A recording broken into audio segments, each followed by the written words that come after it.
Caution,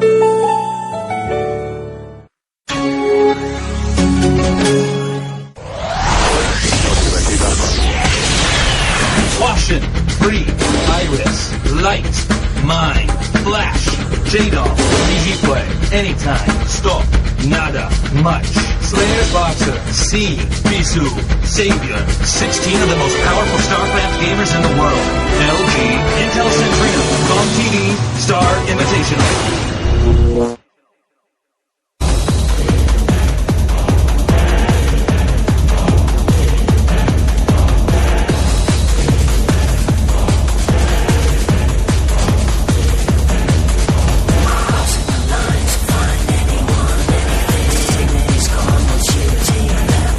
Welcome back to the GOMTV StarCraft Invitational. This is Nick Tastel's plot. Stumbled over my name there.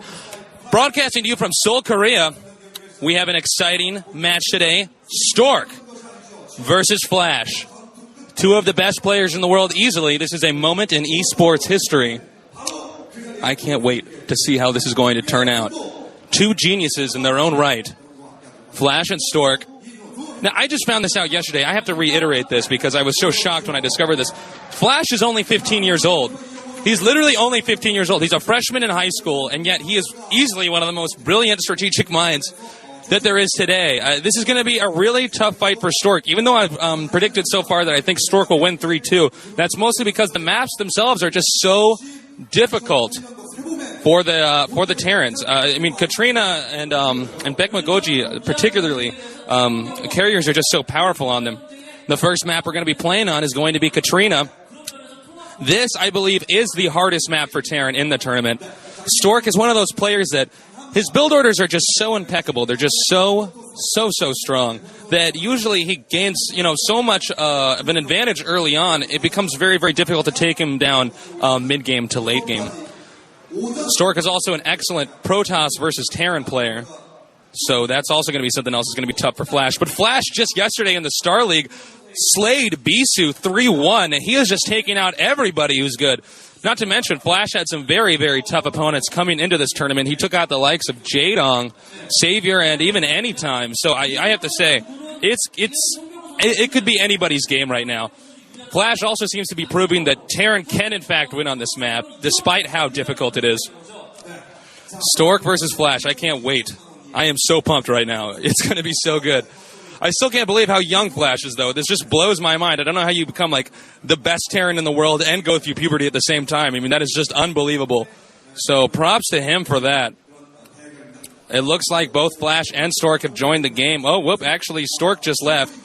Both the players want to make sure that their mouse settings, that their keyboards feel right, that their brightness levels on their screens are perfect, because, StarCraft's, a StarCraft game it's like a baseball glove. You have to make sure it fits comfortably. You feel like everything's right.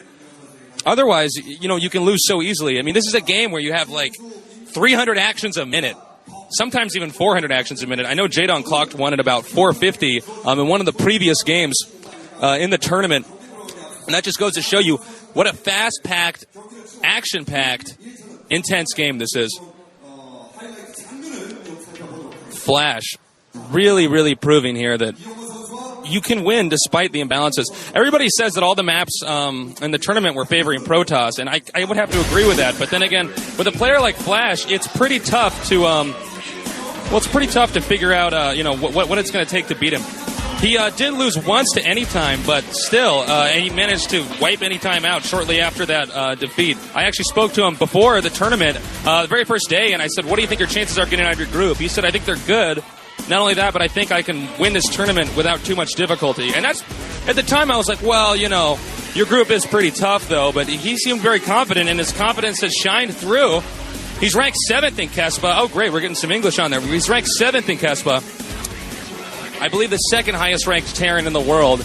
Although, at the rate that he's been playing, that could be subject to change very soon.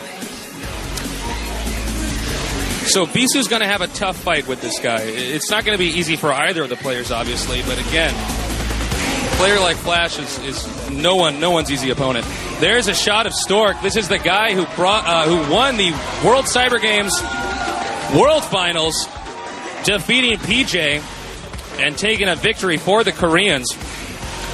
Stork is a powerhouse of a player, ranked second in Kespa, only behind Bisu, but now that Bisu just lost to FlaSh yesterday in the Star League, he might not be number one for that much longer. He's a very, very powerful player. He's done a lot of proxy gating this game against Terran, so there is a possibility we'll see that. Although FlaSh has done an incredible job of just deflecting proxy gates, or every single proxy gate that people have thrown at him. It seems like there's no clear way to beat FlaSh or Stork. And both of them get exponentially stronger as the game progresses. These guys have incredible late game ability. The map listing of the tournament is going to be Katrina, Bluestorm, Bekma Goji, and then if it goes into a 4th and a 5th game, Katrina again, and then Bluestorm again. Stork, an incredible player, beat Berserker 3-0, making it look easy in the semifinal match. I was blown away because Berserker took out Bisu, making that look easy. So I was really expecting a better game from Bisu, but then again, this is a player like Stork making it that much harder to pull off a win. And very soon here, the game will begin. I do see both players in the game now. It looks like they're saying that they're ready as well. Stay tuned.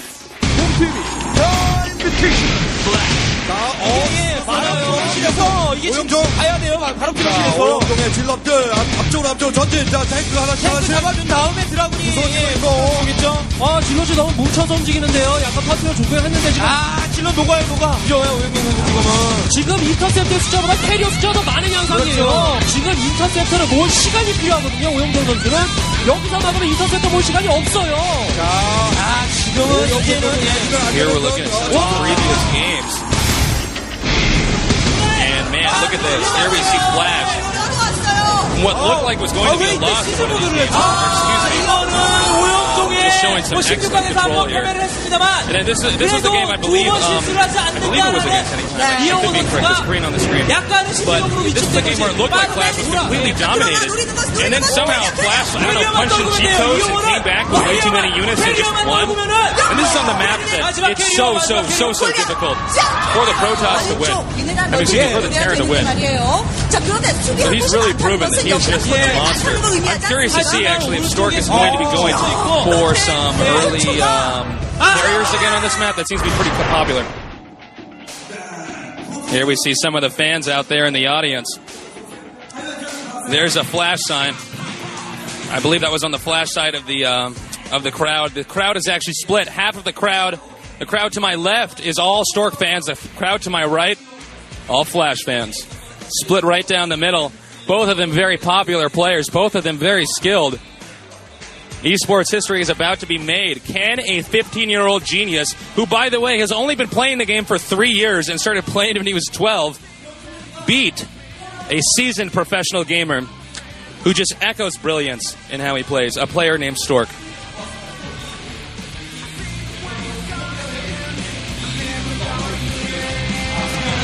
We're still waiting for the game to begin, but shortly it will go underway.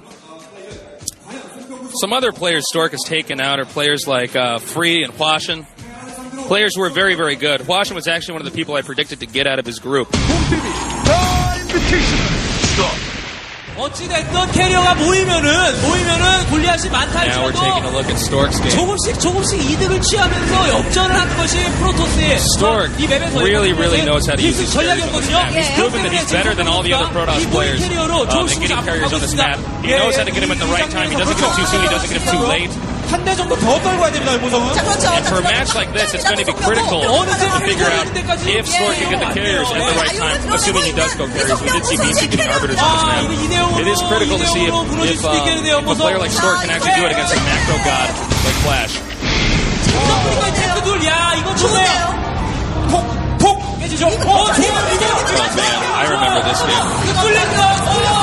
This was unbelievable. This was the game against Berserker, where here we see Stork dominating them. Stork overextends himself, and what looks like it's about to be a painful loss. Then we see FlaSh push in. Excuse me, not FlaSh. Berserker push in to Stork's main. And it looked like Stork was going to lose, and then Stork pulled a FlaSh and came back.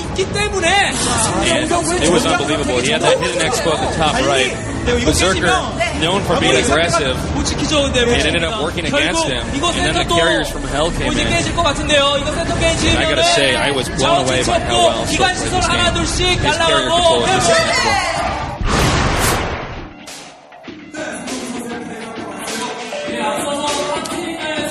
Getting another shot of the fans. Some look excited, some look nervous.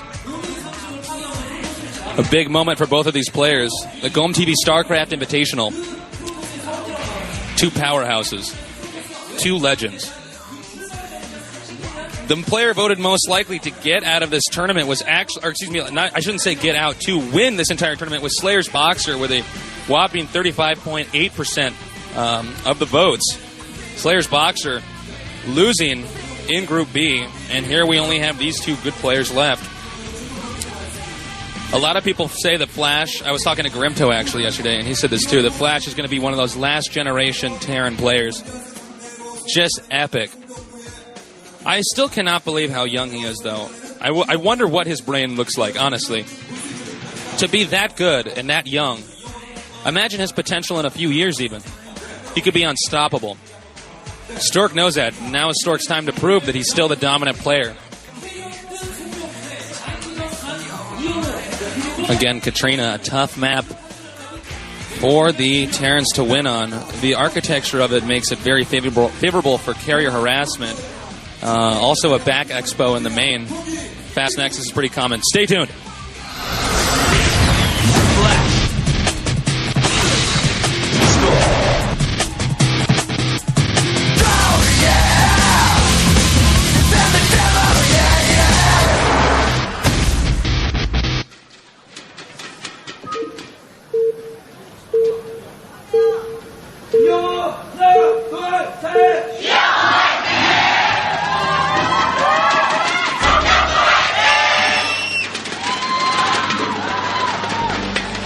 The game has begun.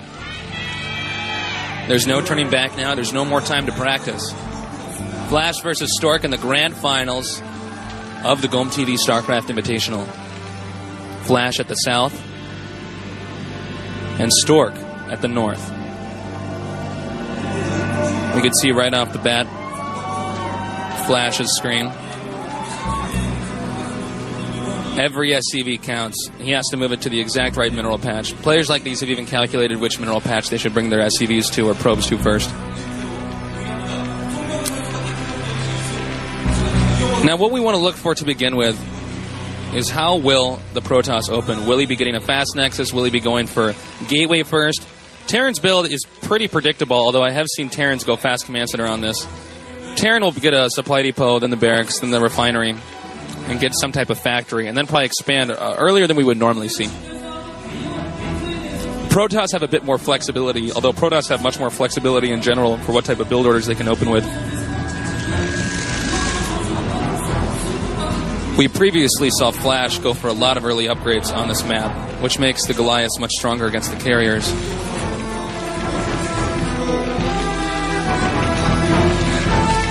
And looking at the mini-map, it looks like we can see that, in fact, Stork will be going for that early gateway.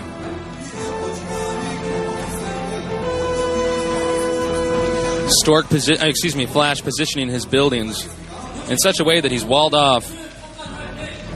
We did see Much go for an early proxy gateway, proxy Reaver drop, but Dragoon Rush at the front, because most Terrans are likely to expand so quickly. FlaSh may be prepared for something like this. However, that doesn't matter because Stork's not doing anything of the sort. Cybernetics core now out for the Protoss. Reavers are also very popular on this map because Reavers are great units to support the tech to carriers. Forces the Terran to make a few extra turrets and leave the base a little bit later. It's also good for delaying pushes, so we may see some of that as well.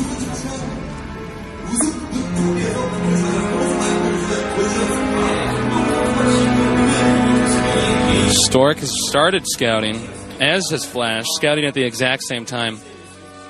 Because Stork scouted so late, it's pretty clear that he's got a build ready, whether he gets inside of his base, his opponent's base or not. And looks like we still got a shot of FlaSh's screen over here. I got two screens in front of me, so I can see the Protoss's base too. So that's why I'm telling you both of this, what's going on both bases. Now FlaSh has not gotten Marines early. He went for a very early factory. That's probably because Stork's probe did not make it inside of his base. That way he can squeeze out the factory early. He doesn't have to make Marines. The spot for that. Dragoon range being upgraded now. And double gate. This is generally an indicator that we will see some Dragoon pressure early on. However, they are very far apart on the map, so it'll take the Dragoons a lot longer to get there. FlaSh now expanding with a fast command center.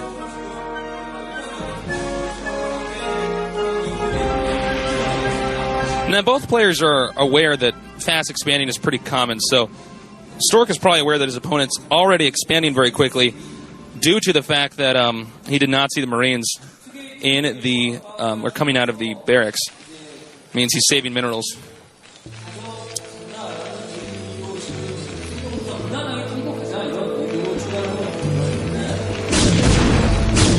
Here comes the Dragoon pressure now. This will force FlaSh to pull a few SCVs off of the depot, or excuse me, onto the depot to repair that. However, the distance here, I'm wondering if this is going to be worth it for Stork to do. The fact that Terran's already fast expanding and Protoss is going for that early Dragoon pressure means that this could be very difficult for Stork if the game progresses into mid and late game. Tank is now out for the Terran. Dragoons are going to have to back off.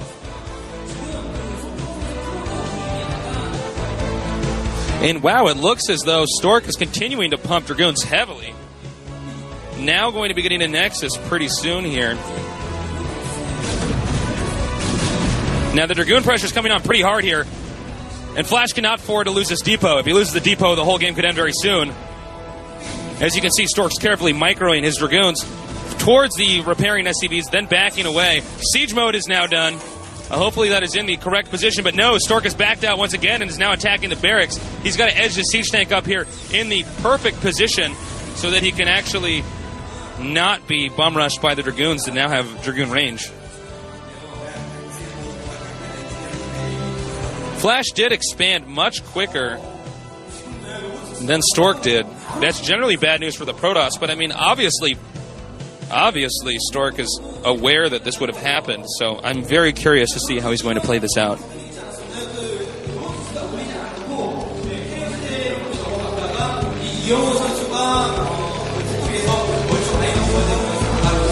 Very defensive game so far. Looks like Stork's now backing out with his Dragoons.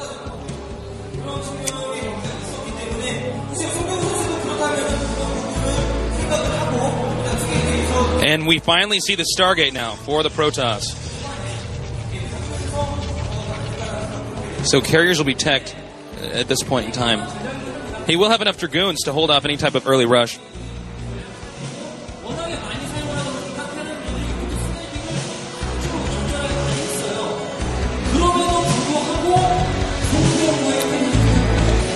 Now here comes the armory for the Terran. And the Academy. The Academy will be used to scan for the carrier. Stork carefully positioning those Stargates in the location where Terran is least likely to scan it. Terrans normally scan around the Nexuses. Although FlaSh may be even prepared for that and may scan in the middle, since it seems like all the Protosses tend to build their Stargates there now. Once the Terran sees the Stargates, that usually triggers the push. Because if you get too many carriers on a map like this, you're almost unstoppable.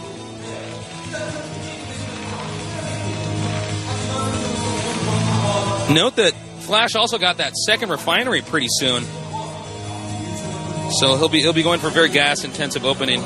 Really economical way to play the game. He already knows that carriers are most likely the opening on this map, so he's going to need a lot of Goliaths and a lot of upgrades.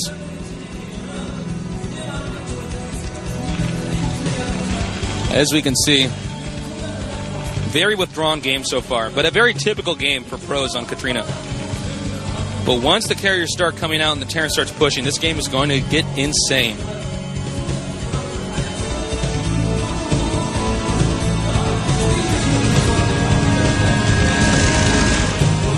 Two scanners. Scanning one location. He did scan the Nexus, and FlaSh did, in fact, scan over the Stargates. So he is now aware that the carrier tech has begun. We previously saw Stork tech to carriers rather late, but he's got to switch his build-up. FlaSh has been studying his games and trying to figure out exactly how he plays so he can respond accordingly.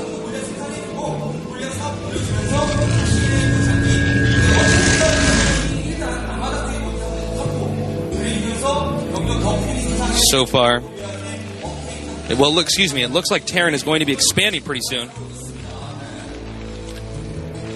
The next expansion, this is a wise move by FlaSh. Terran try to get this expansion up, the next expansion up pretty quick here before the Protoss can get the expansion up, hoping to hold off the carriers. Now note that FlaSh has impeccable macro. He never misses a beat.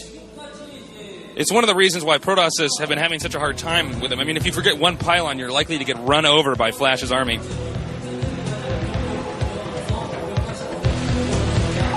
Now, as for Stork putting a pylon at that expansion, he wants to use that as a spotter.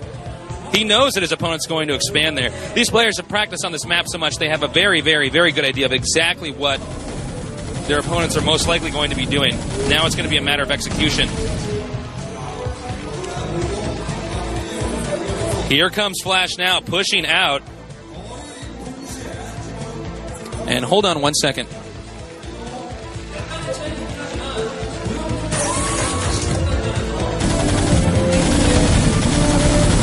All right, sorry, somebody had to come and fix my monitor real fast. We were having some screen problems here. All right, the game's begun. Or at least the action's beginning to pick up. The game started a little while ago, actually. Stork now expanding over here at the top right. That's a very difficult expansion for Terran to reach, and it's going to be very easy to cover with carriers. Stork now moving his Dragoons out. He knows that he can't let FlaSh get too far across the map. Rushing in with Dragoons if FlaSh decides to start the push. He can rush in with Dragoons, force him to siege, and then back off again. Continue to do this pattern until he can build up enough carriers that he can overwhelm his opponent. Here come the carriers now. Looks like he's going to go for some main harassment. He's probably going to try to draw Terran's forces down towards his main and then brush in with the Dragoons, taking them out. Here he goes, taking out that turret. Now moving in for some Goliaths. +1 attack has already been given for the Goliaths. I know that Stork is also upgrading his carrier attack as well.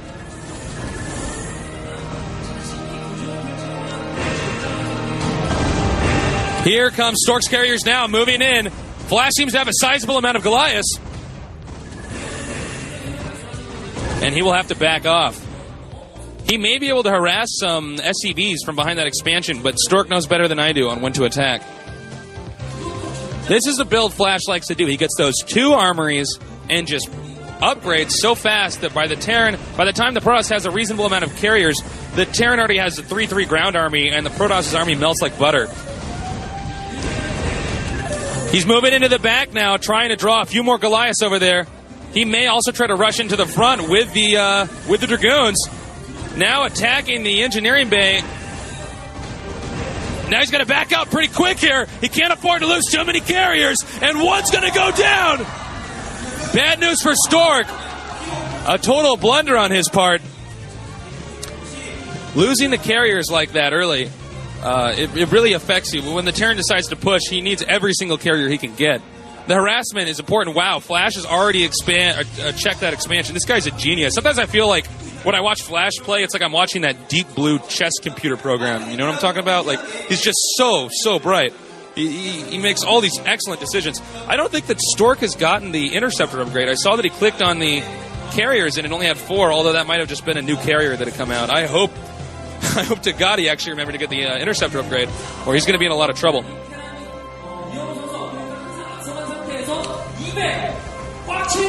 He's moving in now, harassing these Goliaths. But it looks like Stork's attempt to harass the Terran has not really proven to be that effective. An observer checking out exactly what the Terran has. Sees that he's already got 1-1. He could... Okay, here he comes now. Moving in for a possible Expo kill. Using the carriers to pick off any tanks that are around. Now flying in and picking off one more tank in the back. Hopefully that was the right decision for him. Carriers in a rather vulnerable position and actually not taking out as many tanks as Stork probably would have wanted. But Stork not losing as many units either.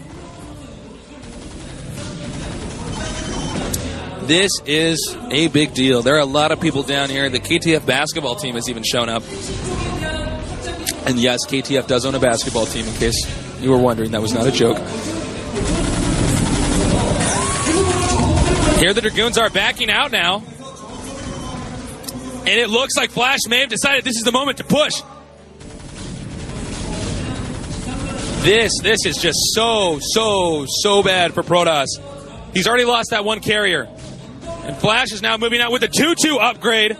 Or excuse me, 2-1. One armor, though. Goliath is going to be very strong against carriers. Stork is going to have to utilize the way this map is structured if he wants to win this. Here come the carriers now, coming in at a good angle to take on these Goliaths. FlaSh sieging up now, but going to push forward a little bit sooner here. It looks like he's going to be going towards the main. And he's actually just taking out all of Stork's interceptors. Stork now has to rebuild. Looks like the attack upgrade on the Goliaths just completely dominated all the interceptors. FlaSh knows that he has to attack now while the interceptors are rebuilding. He's pushing forward at a very fast rate. Splitting up his army so that one attacks the expansion, the other goes to the main. He knows that carriers can't be everywhere at once, and he might take out one more carrier now. No, he manages to back off, but Dragoons cannot hold this attack on Stork's front. And now Goliath's coming around from the other side, taking out one carrier, and coming in from another angle too. And it looks like Stork may be losing on a map that favors Protoss to a 15-year-old StarCraft genius. Only 2 carriers left, and I think this game may not last for too much longer, as this expansion will go down, and his main may go down as well. Goliath's being microed perfectly, rushing in to pick off carriers. Another one's taken out, and it looks like he may even get a third. GG, Stork has already surrendered. FlaSh has won the first game. Unbelievable. Unbelievable. Stork looks almost in shock that he was beaten so easily on a map that favors Protoss. FlaSh 1-0 right now. Dominating. Man, that was unbelievable.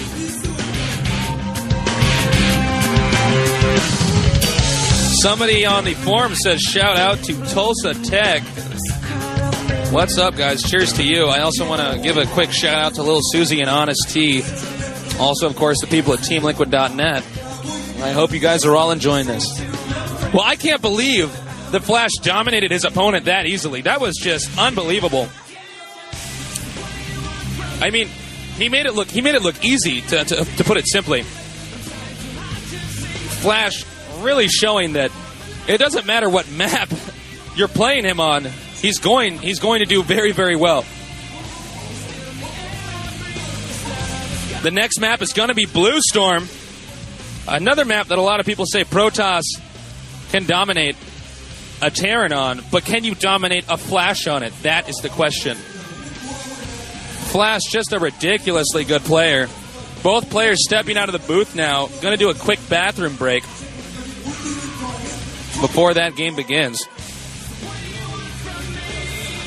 So until then, we sit and wait for the next game to happen. Now, this is going to be pretty tough for Stork. Stork lost the game on Katrina. That's the map that is supposed to be hands down favoring the Protoss. But FlaSh's fast Goliath upgrade build just seems to work so well.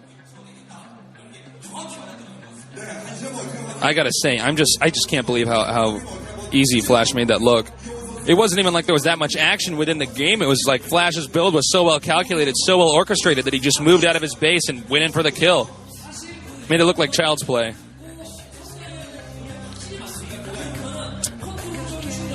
So we're in game 2. Again, the map is going to be Blue Storm. The third game is going to be on Bek Magoji. A lot of people are saying that all the maps in the tournament favor Protoss, and I would kind of have to agree with that. I think, and not that they're ridiculously favoring Protoss, except for maybe Katrina. It is true that the Protoss seem to have an easier time on this map, especially with the carrier tech. The carrier tech seems to be very strong on all 3 of these maps. Now, we did see Stork open up with Proxygate on this map. Because it is a one-on-one map, there is a higher probability that something like that will happen. But then again, FlaSh seems to deflect these proxy gates and all these rushes so well. His micro is so good. That's one thing you got to note about FlaSh, is that FlaSh doesn't really have a weak side. He doesn't have some type of Achilles heel that you have to go for if you want to beat him. Some players, you know, they might have great strategy and great macro, but you know if you do some type of simple rush to them, their micro is so poor that they won't be able to stop it. But no, not with FlaSh. And Stork, I believe that his strongest area is in his ability to strategize. He's really good at just outthinking his opponents. But his micro, very, very good too. I mean, he wouldn't be doing all these proxy gates and winning with him if he wasn't simply walking in there, out-controlling his opponent, and then slamming them.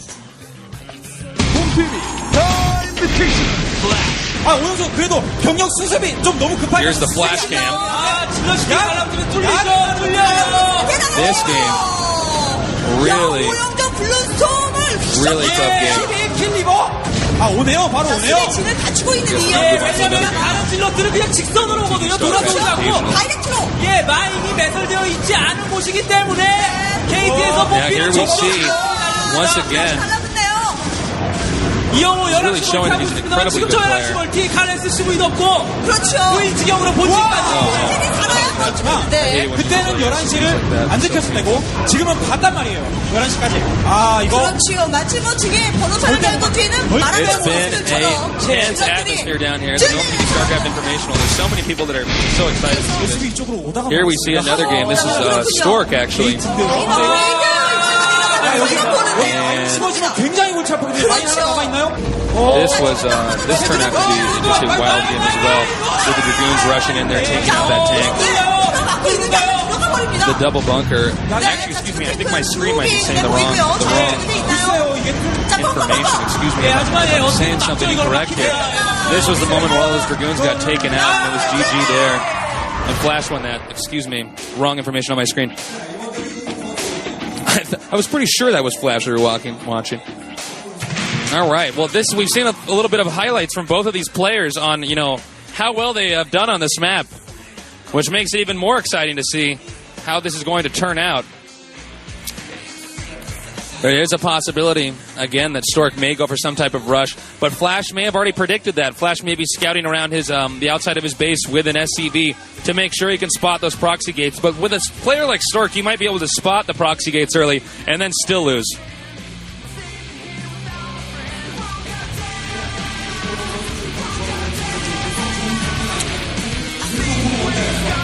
Two powerhouses, Stork and FlaSh.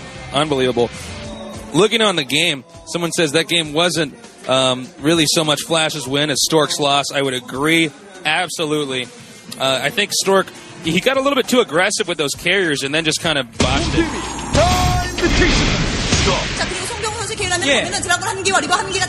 지금 드래곤을 실어 날랐죠, 미리?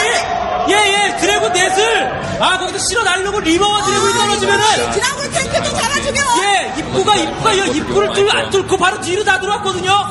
This was the game against C, 리버 전에 떨어졌더니 드래곤들. where both players attempted to wipe each other out. His micro is just so good. You think it's going to be some type of a draw with all these vultures coming in here to try to take out all of these, all the probes. Nothing there to defend it. Then look at this brilliant pylon wall up. He walls himself inside with a pylon so that he continued to take out all of C's units. Unbelievable. 탱크가 나오자마자 이거 탱크를 쏴야죠. 그래서 탱크가 나오자마자 잡히고 팩토리를 점령 당했다는 것 때문에 추가 병력은 아마 테란이 나오기 힘들 것 같고요. 이 벌처에 모든 힘을 쏟아야 되겠는데요. This is the moment where suddenly C realizes that even though he has vultures there, it doesn't matter because with the Dragoons and the Reaver, he can just take out his opponent. 머리 안 나온 상태에서 S로 좀 무리하게 싸워서 이른감이 있습니다. Here we're seeing excellent micro here with some zealots, making it very, very difficult. But then, oh man, Marines are just so weak. against some of those units. 가까이 있었거든요. There he goes, rushing back there, taking out that depot, so 절대 못 나오죠. wall in. 필이면 또 둘 다 살았습니다. 예, 원스캔으로는 나오기엔 한계가 있는 상황이고. 자, 머리만 This was just where we really got to realize how good 공격 당해서 제거가 Stork 되는 is 상황. in 선수가 these 너무 type of 잘했네요. technical rushes. 초반에 질러 컨트롤. 지지. Really impressive.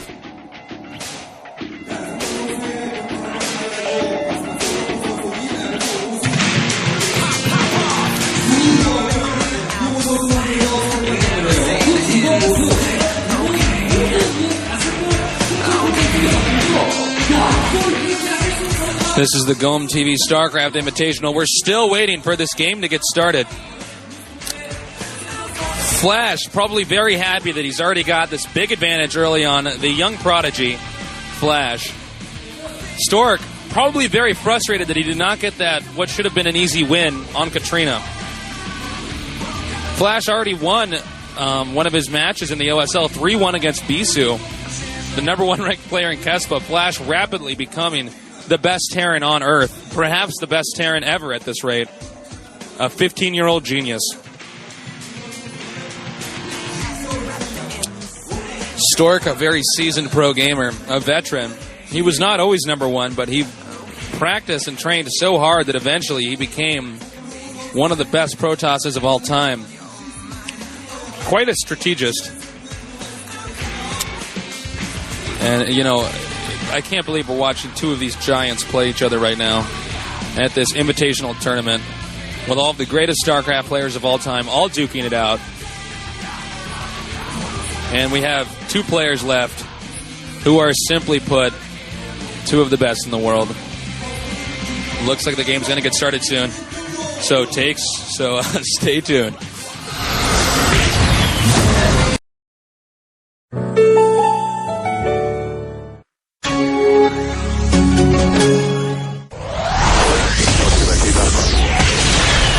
Caution, Free, Iris, Light, Mind, FlaSh, J-Doll, Easy Play, Anytime, Stork, Nada, Much, Slayer's Boxer, C, Bisu, Savior, 16 of the most powerful StarCraft gamers in the world, LG, Intel Centrino, GOMTV, Star Invitational.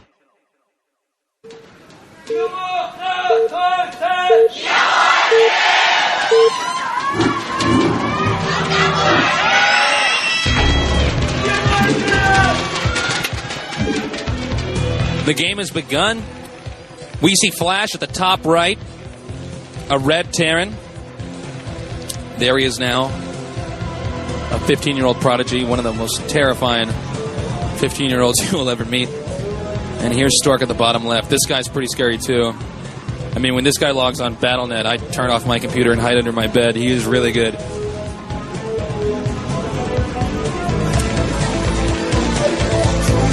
So we want to see if Stork's going to send out some probe early on for some type of possible proxy gate. But until then, I'm going to read some stuff they've handed to me that people are saying on the forum. Someone says, shout out to Denmark. Cheers to you guys. Someone else says, Stork has to be one of the biggest chokes in the Pro League, MSL, GSI. He's choked in 3 major finals. If he loses this, he's going to go down as one of the biggest underachievers in final history. Then this is true. Stork is a really, really good player, but for some reason, every time he gets to the finals, everything starts to go wrong for him. I mean, he's always getting the silver medal. And so far, this doesn't seem to be a deviation from that norm. Somebody else says, nice suit. You missed my purple shirt. I don't miss the purple shirt. Have you guys noticed? You like that suit? I was pretty pleased with that. I have upgraded. I've leveled up. I have changed my character class. Now I look like purple wasn't quite my color, I guess. So Stork has not actually gone for any type of proxy.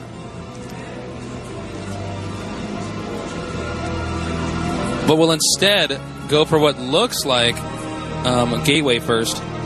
Oh, no, excuse me. It's going to be a Nexus first. I should have noticed that simply by how many probes he had. Nexus first, a very strong Protoss build. A little tricky to pull off at the start. There are a lot of different technical rushes, which means builds like this require endless practice in order to pull off well. It's one of the builds I really enjoy doing when I play on iCub.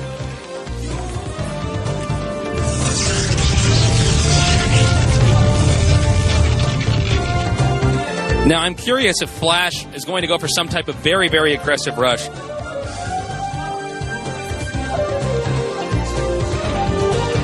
But he has not even made a Marine yet, factory first. FlaSh, however, does not know that his opponent has fast Nexus. FlaSh doesn't even know if Stork has proxied. But clearly FlaSh is confident enough with his Marine micro that he would actually make his factory first.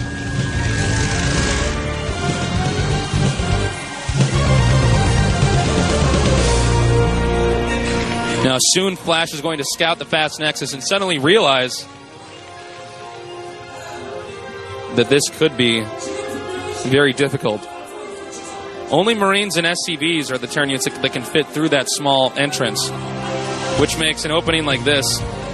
Oh, hidden second factory. Note that he did build that in a location where it would be very difficult for a scouting probe to find. This means that FlaSh will be going for something rather aggressive. However, there's a zigzag motion that the Terran army has to do to get pretty close to the Protoss' base. He could set up a few siege tanks and vulture bikes in that crevice outside of outside of Stork's expansion. Stork knows that though, so he's going to do everything he possibly can to muster up enough units to take on those forces.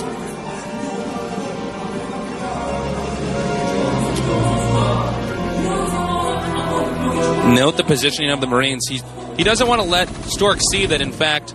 Well, Stork has no idea if the Terran's expanded now, or if the Terran's going to get a starport, if the Terran's going to get a fast second factory. And because of that, Stork is low on intelligence right now. Now here comes a Zealot. He's going to drive away this Marine and probably take a peek. But note that FlaSh is actually floating that factory over there. This could be very interesting. He's going to make a few vulture bikes. This could completely confuse Stork if he sees vulture bikes coming in from a location that is not within the Terran's base. Now, he did get that scouting probe in there. A nice move by Stork. Players like this have so many different tricks just to get a scouting probe into your base. It's unbelievable. But Stork may be more prepared for something else because he sees that the Terran has not expanded yet. The Terran... Well, he did not see a second factory, which might be confusing for him. He did not see the starport, but he at least knows that the Terran has not expanded early, so he's going to be a bit more on guard.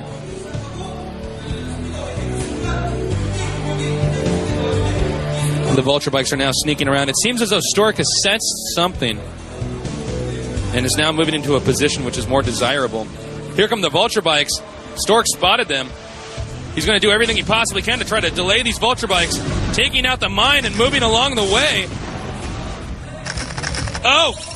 Using that Zealot, he's going to try to take some mine fire. Zealots can take 3 hits from mines. Dragoons can only take 2. And it's the Dragoons you want to preserve in a moment like this. Terran's not pushing out. Now, if Terran's initial attack does not prove to be effective, Protoss will have way too much momentum, especially considering he got Nexus before Gateway. But here comes a Terran now sneaking down through that crevice. Marine's going to cover this tank and take out the Zealot. Stork is not in a good position anymore. There's no way Dragoons can fit through that hole over there. And that Marine, he is pretty aggressive. Look at that. He's already all the way over on the other side. Now, if FlaSh can take out the Nexus, he could gain some type of advantage. And Stork, responding with this, is going to go for Robo Bay. With, well, he's going to be going for Reavers, as we can see. That could be very strong because if FlaSh expands, and I also do not see an engineering bay for FlaSh, if FlaSh expands, he will not have the necessary cover to defend from a Reaver drop. Here he comes in now with the shuttle. He has to do something to save that Nexus, and this may be his only chance. And it looks like the Nexus, if we can get a shot of it, no, the Nexus on the minimap has been taken out. And FlaSh knows he's done his job and immediately pulls out.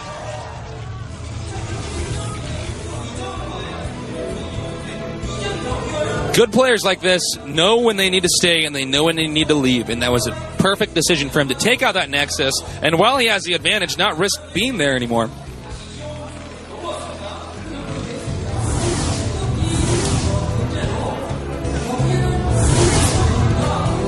Looking at what people are saying on the forums, ever since the era of UV, there hasn't been a dominant Terran player to strike fear into opponents. A lot of people were saying it would be mined after the last MSL, but FlaSh is current play has shown without a doubt that he is that Terran, and I agree completely. For a while, it seemed like it seemed like we had this whole Terran era where Terran just was never losing, and then all of a sudden it was like Protoss and Zerg seemed to figure out a way to dominate the Terrans. But here FlaSh is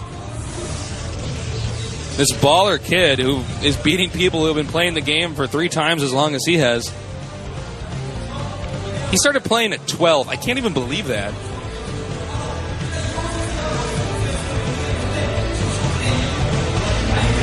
Now these Vulture, like spider mines, have spotted this Reaver drop, which means this Reaver drop will be possibly not as effective. FlaSh has gotten the armory. FlaSh really likes these early armory builds. It looks like he's going to try to move in now from the back. Stargate being made for the Protoss. Here comes a possible Reaver drop, but mines and tanks will make it difficult. Barely out of range of that mine. Stork unaware that the mine was even there to begin with. Oh! It did no damage whatsoever, but he will at least be able to use that Reaver to slow down his opponent. Now it looks like, just like we saw Anytime do to beat FlaSh on this map, Stork has gone for 2 shuttles. But look at that, FlaSh has already scanned that location and spotted the 2 shuttles. Is Stork going to go in anyways? Yes, and he has shuttle speed too, but he's got to be very careful. FlaSh is already prepared.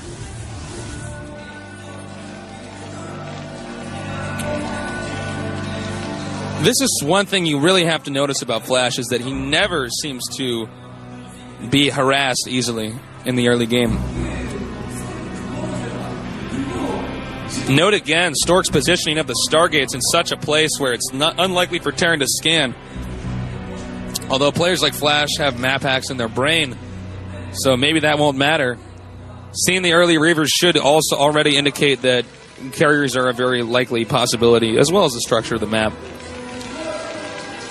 Now it looks like Stork's going to try to go around from a different angle with these shuttles, possibly. If not, he may just use that to defend.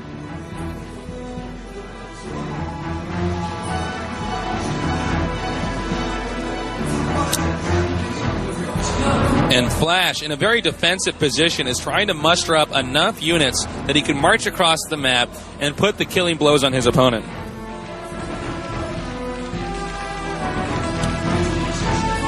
Four factories for the Terran and a starport being made so he can get that science facility, so he can do the additional upgrade that he wants in order to take out his opponent.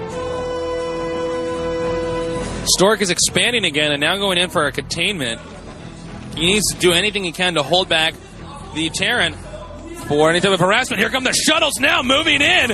Reaver drops, stuck behind the building command center though. Now trying to take out this command center while it's being constructed. Evacuates with the shuttles. FlaSh's next expansion will come up a little bit later. Stork, nice move by him, coming in there and picking off that command center which is building. It was not destroyed. He did cancel it, but still, the expansion itself will be coming out a little bit later.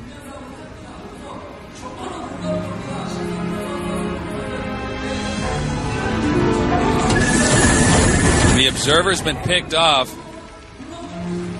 FlaSh has probably already spotted those carriers that are being made and is now scanning his own base. Whoa!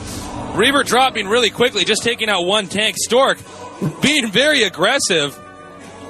You don't generally see Protosses rush in there just for one tank kill like that. FlaSh now knows that the carriers are coming, so he's scanning his own base just to take out observers.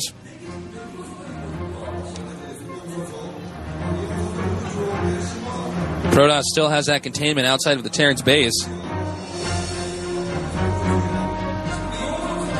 Double shuttles means it's very difficult for the Terran to utilize clustered siege tanks. However, Goliaths in the game can change that very quickly. Stork expanding to a location which is much easier to defend with carriers. 2 carriers are out now, and the interceptors are beginning to build. FlaSh using this building as a spotter. It makes it very difficult for Dragoons to rush into locations like that if the building's in the front. The AI tends to target fire the building first, and then once they take damage, they immediately respond by targeting the unit, but it can really mess up the Protoss, excuse me. Here he comes now. He's trying to decide if it's the right moment to try to go in for some type of closing attack. FlaSh has to be careful not to chunk his siege tanks too closely together. Stork doing anything possible to not allow his opponent to expand.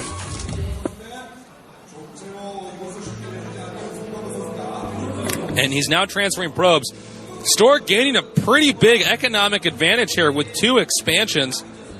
He'll need to get up probably about 5 to 6 carriers before he'll have adequate carrier defense. Surprisingly, Stork has not pushed yet. Looks like FlaSh may be waiting for the 2-2 upgrade. Or 2-1. He's 1-1 right now, which might be the reason why he's moved out to begin with. Dropping a Reaver really quickly, trying to pick up something, anything. Here he comes with more units now. Stork backs off.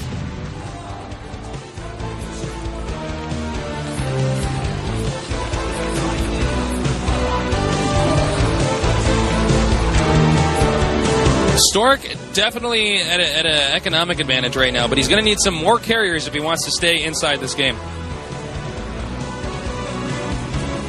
And we see that the attack upgrade for the carriers is just now finished because the cybernetic score was not lighting up anymore.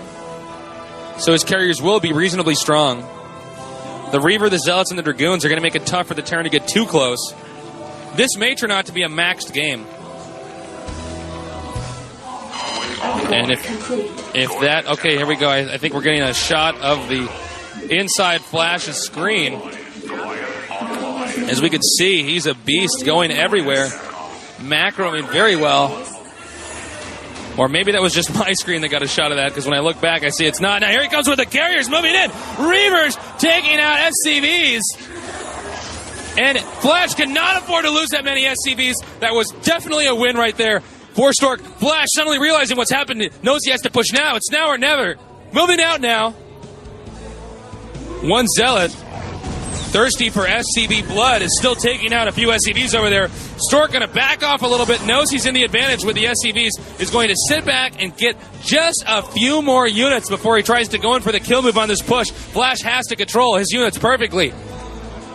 But is it going to be enough for a Reaver on top of carriers, on top of Zealots and Dragoons? Here he comes now, sieging up just so the rest of his units can get into position, and here he comes now, moving in. Reaver firing, but FlaSh snipes the Reaver and takes it out, but it looks like Stork may have too many units and is now wiping out the rest of FlaSh's army. FlaSh microing really well, but there will not be enough Goliaths here to take on all of these carriers, which means the tanks will be taken out. If FlaSh is not unsiege and retreat, he needs to keep the tanks alive for the push to work later on. Stork being very careful to not lose any more carriers. He's learned his lesson from the last game.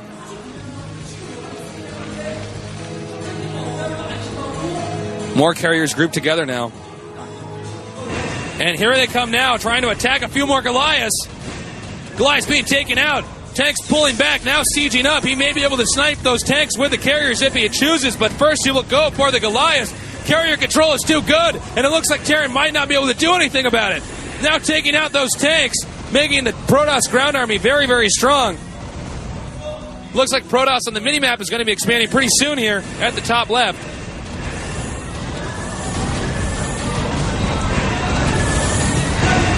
And here he comes with Zealots and Dragoons taking out. No backing off, excuse me. And FlaSh not quite microing his Goliaths as well as he could have, using the hold position button micro to try to take out a few interceptors. Third Stargate coming up now for the Protoss. He's going to have even more carriers. He's definitely feeling comfortable with his carrier usage right now and is going to stick with that. Command center at the bottom right. Stork will be engaging that very soon once he discovers that it is there. Look at how Stork is using the carriers in locations where the Goliaths cannot quite rush in there. But the upgraded Goliaths take out interceptors so quickly, it's quite surprising, actually.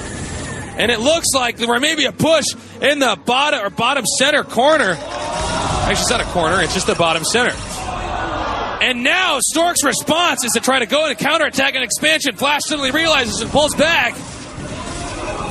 We don't have a very clear shot of how many units Terran actually has. And it looks like some carriers are being taken out. And suddenly FlaSh is doing surprisingly well despite the economic disadvantage, but still Stork's carrier micro is so strong. Hold position microing the Goliaths, taking out more interceptors.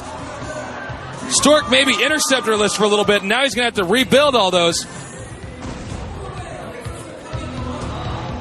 Now the Terran is going to go in for the killing move on that expansion at the bottom. Stork does not want to lose that. Stork may go in for another counterattack once again. Stork has walled in with 2 pylons just in case this actually happened, delaying how fast the Terran can get there. And here he comes now. Suddenly FlaSh realizes he's going to have to go back. He's got to save that one expansion. And he may end up trapping the Protoss army here. Stork is going to have to micro very carefully. And he comes in from 2 sides, picking off these Goliaths. Wow. And Stork is managing to keep his carriers alive, abruptly moving up here to try to harass this expansion, picking off whatever's closer. 2 Zealots at the bottom right, taking on SCVs.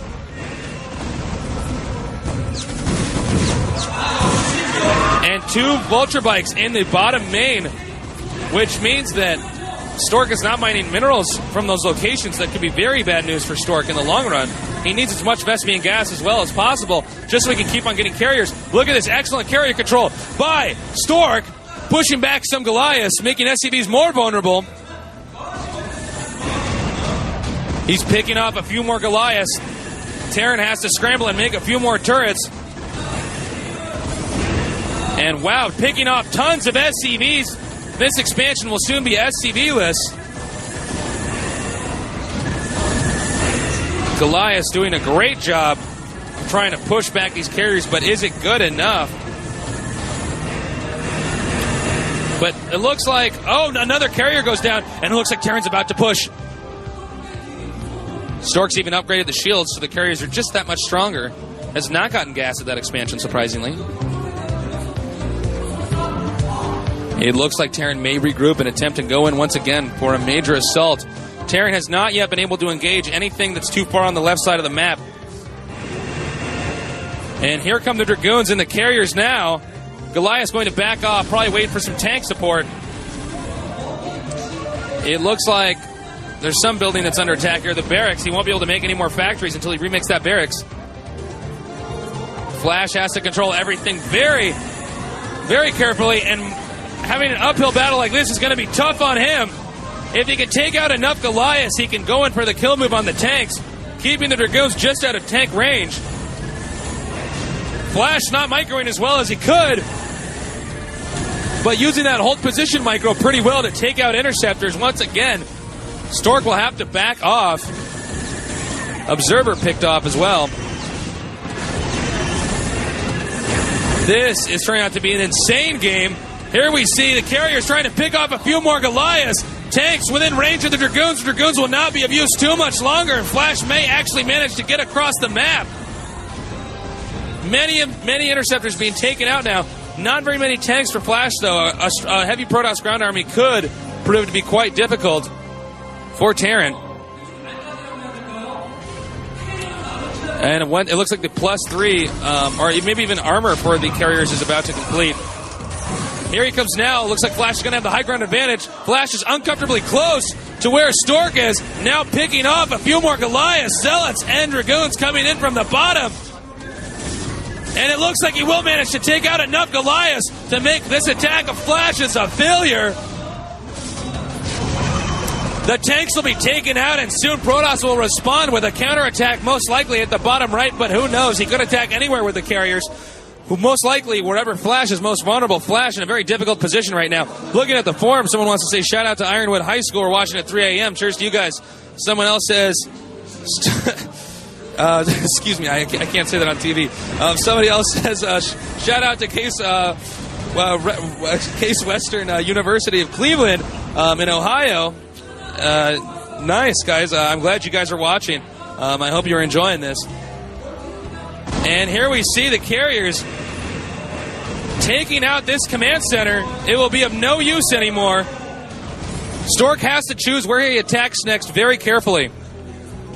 And Stork also wants to try to get that bottom middle expansion. That's the expansion that Terran's most likely going to take late game, which is one of the reasons why he picked that expansion is where he wants to take. I mean, it's also because it's very easy to defend with carriers.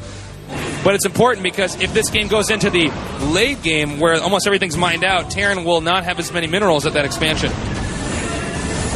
Here he comes now with the carriers. So many carriers. Possibly not enough Goliaths. Looks like FlaSh trying to do the hold position micro, but at a hopeless rate because there are way too many interceptors for them to possibly ever take this on. And now, with all those Goliaths taking heavy damage, Stork can even afford to lose that carrier. Here come more Zealots and Dragoons. FlaSh getting back into a corner. He may lose this game. Vulture Bike's laying mines, but Stork doesn't seem to care, continuing to push forward, taking out more and more Goliaths. Unbelievable carrier control by Stork. But wow, when the Goliaths are that heavily upgraded, they can take on a lot of units. But not that many carriers. And it looks like bad news for Terran. But Stork has to choose where he's going to attack next. He actually has not been as offensive as I would have expected, but here comes some more ground units to possibly supplement the, the lack of ground units previously. FlaSh is in a tough position. He has no real way of being offensive right now. He's going to be against the ropes for a little bit while Stork beats him down, but can Stork beat him down enough? This is a player who seems to bounce back from difficult positions. FlaSh is, that is. With no tanks there, the Dragoons are very, very strong. Goliath's coming in from different angles, and mines being laid around the Dragoons. He may take out a lot of Dragoons. No, excuse me. The Dragoons are proving to be very strong. Carriers rushing in here to try to take one more. Goliath's rushing in there to try to take out one more carrier, but to no avail. And soon, very soon, Stork will take out this expansion at the bottom, splitting up his army so that the carriers are at the bottom right. The Dragoons are at the bottom right, actually. The carriers are going to continue to hold out these Goliaths. Look at the carrier micro. And FlaSh knows he has to give up now. GG. Unbelievable game. 1-1 tie. Stork relieved that he's now won a game. FlaSh actually doesn't look that bothered at all by that loss. And we are tied right now with the GOMTV StarCraft Invitational Finals. Very impressive games. We may be taking a break soon, I believe. Wow. That game was very back and forth. Very, very impressive game. One of those games where I just could not believe that FlaSh managed to, first of all, let me put it like this. Stork lost his Nexus very early. It looked like Stork was going to lose very badly. Then it was like, then FlaSh came out here with this incredible push, and it looked like FlaSh was going to win, but Stork somehow managed to hold it off. Back and forth game, very impressive. Stay tuned at the GOMTV StarCraft Invitational. We'll have more stuff coming up.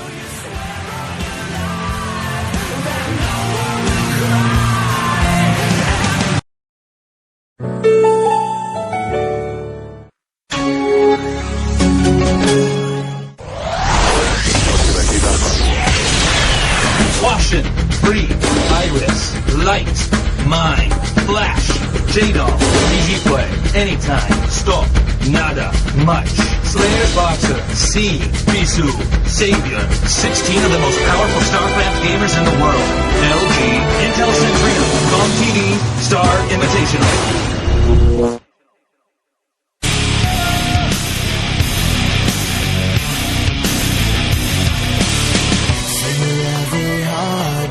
Welcome back, guys. This is Nick Tasteless Plot at the GOMTV StarCraft Invitational. We're at the grand finals now. Stork versus FlaSh. Protoss versus Terran. They are tied 1-1. We have just seen an epic game. The next map is going to be Bekmagoji. A map that is probably one of the weirdest maps you will see in StarCraft. A map with double the minerals and double the gas that you start out with. I can't wait to see how this game is going to unfold. There is a possibility that Stork will proxy gate rush because this is a one-on-one map.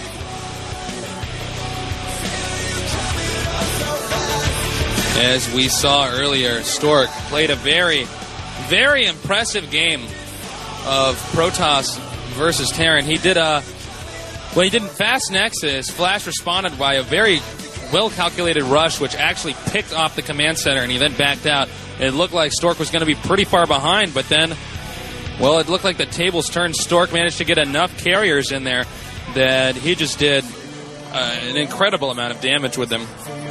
FlaSh tried to push across the map. It looked like he was going to be taking his opponent out. But then at the last second, Stork managed to save his expansion. Not all of them, but at least the ones that mattered.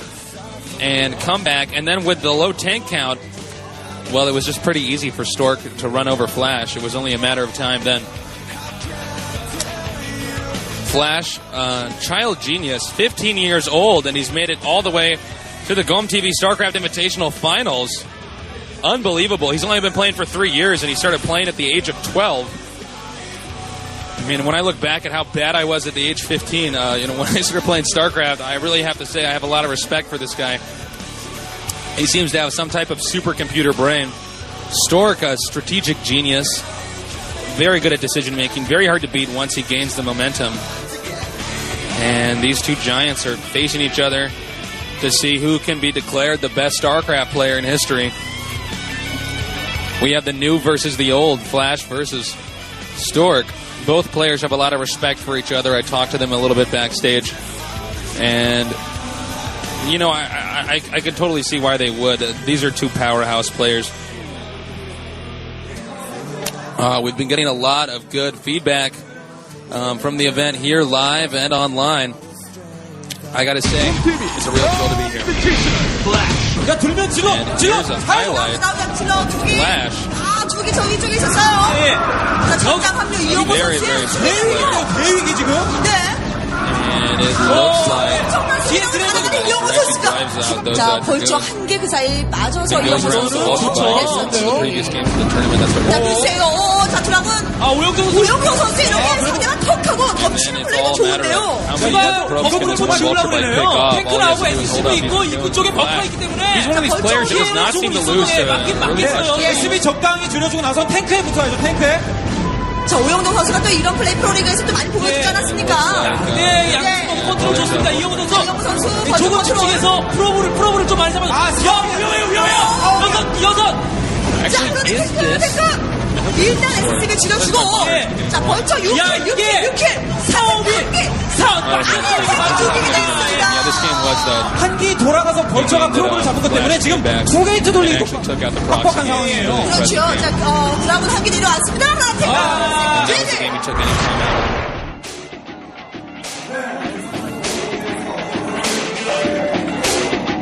We see the entire KTF team is down here watching, as well as the Samsung Con team. For an event as important as this one, looking at the forums, somebody says, shout out to your Aussie mates. What's up, guys? Someone has a question for me. It says, FlaSh's fast dual armory build has proven to be very effective versus Protoss users who go Arbiter and Carrier tag mid-game. What do you think TOS users will do to adapt to this? That's a very good question. I would actually have to think about that one for a while. One thing to note is that Protoss could be expanding a lot faster and doing a lot more Expo type builds. Maybe emphasizing a little bit more of the Psionic Storm and more gateways rather than the tech pattern to the Arbiters or to the Carriers right away. Here we're seeing a replay of Stork.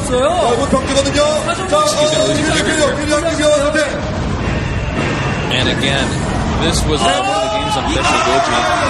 This was the game where we really got to see how powerful Carriers actually were. Especially because once you get a view of them, you can cut off the entrance to the Terran base with ease. And look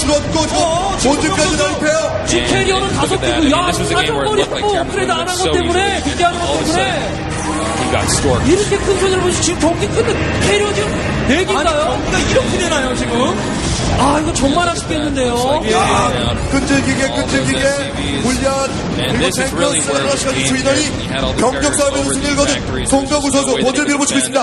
안마랑 멀티 완전 도박비 상태. 드라곤 레이싱 보고 있고요.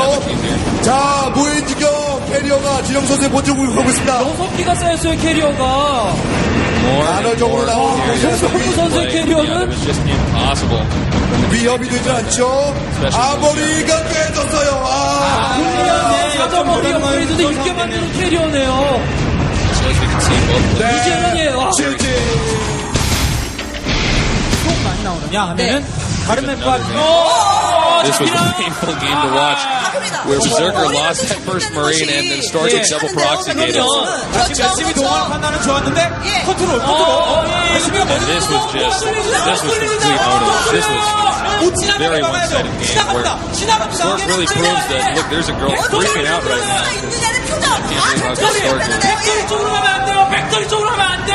His rushes are so good. 아까 이영우 선수와는 차원이 다르죠. 그때는 태크가 나왔거든요. 지금 애도도 없어요. He just makes every right decision during the rush, so there's no way that you can recover.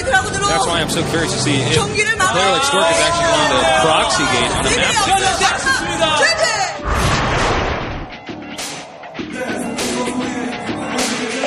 Here we can see there's some players from Samsung Con down here. Looks like some more stuff on the forums. Excuse me. Shout out to, does this say Debrecen? From Hungary. And it says also to SRQ Weevil and Scoundrels. Also to Bulgaria. Great country. And to the California Bears from from Berkeley. My dad did his undergrad there.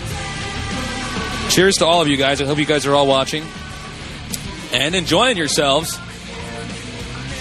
Very soon we will get this game started. After the second game, the tournament, they always give the players a break. Let them rest their hands a little bit, go to the restroom, stretch, all that good stuff. They let me do that too, thank God. Again, the next map, Bekmagoji, and it's about to start now. Or I think so. I'm just reading off the commentators.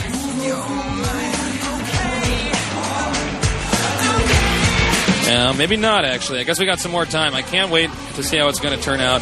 FlaSh versus Stork. The grand finals here at the GOMTV StarCraft Invitational. Stay tuned. Knock them down. Knock them down. Shut them down. Shut them down. Knock them down. Knock them down. Shut them down. Come on. Shut them down.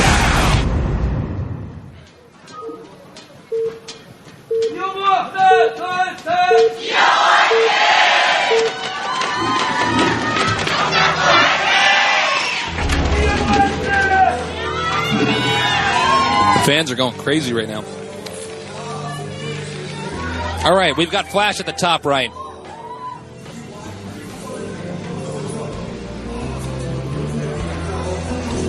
And that makes Stork at the bottom left. This is a very interesting map. It's a map that you would have to practice on a lot just to get a good feel for what you can and cannot do on it. There's even neutral creep colonies in certain locations, which you have to take out if you want to expand to, if you're Terran or Protoss. It really shows how map makers have just really pushed it to the limit here with how they can design maps that just are still so new. I think carriers are very strong on this map because you don't have to make an additional nexus to get, the extra gas, which means you can tech the carriers a little bit faster. We did see Stork do that. Looks like Stork, once again, not going to go for the proxy. It seems as though Stork has decided that FlaSh is the type of player that his micro is just so good that it's almost impossible to beat him with a rush like that.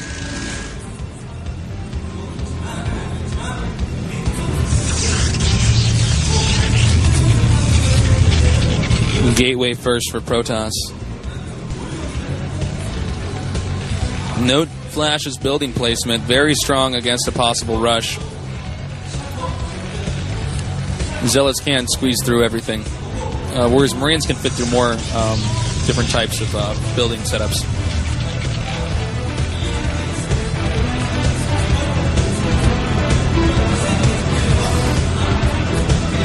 So since Stork's going to be going for a non-rush game, I do think the carriers are a high chance. At least, I think it's a high chance that we will see carriers.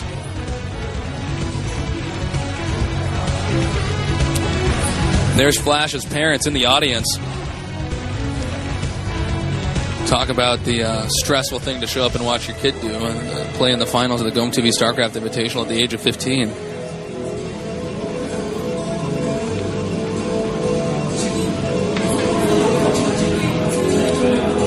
Looks like Stork hid the second pylon. but is not going to use it. This is a really, really good technique that a lot of pro gamers use.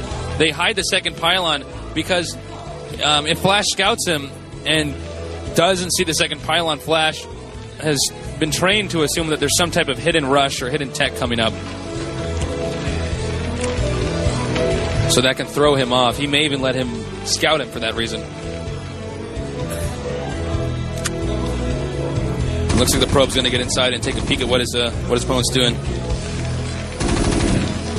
Somebody asks on the forums, do I know how many countries are watching?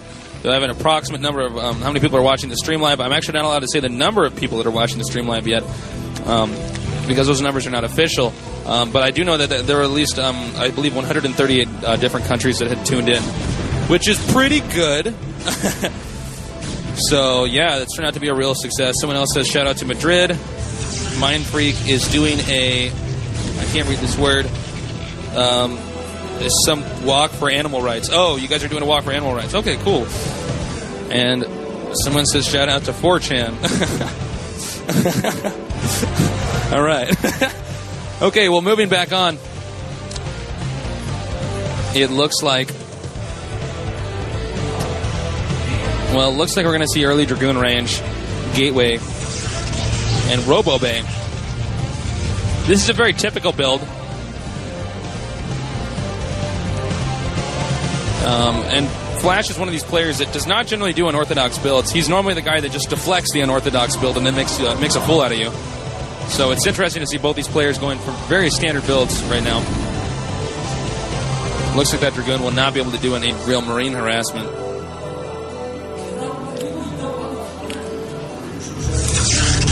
Putting a pylon there so that if a scouting SCV comes, it's going to have just a little bit of a harder time squeezing in there. Dragoon's now rushing, but FlaSh is moving out now with the standard fake double build. A long time ago, this used to trick a lot of Protoss players. Protoss players thought that the Terran got a second factory.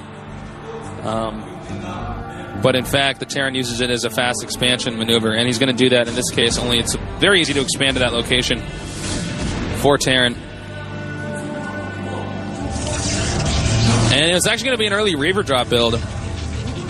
This may be strong because FlaSh is expanding. The Reaver harassment, tougher to hold off if you have to have your units in more places.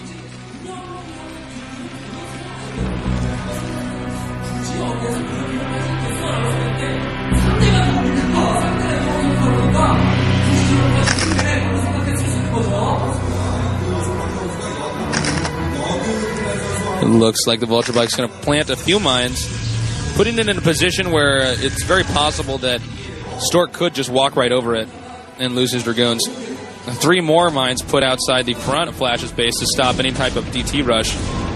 Looks like the Vulture Bike... Oh, no, it actually managed to get by. It will spot that hidden pylon. Not that it matters now. The game's already developed too far for that pylon to actually influence the game.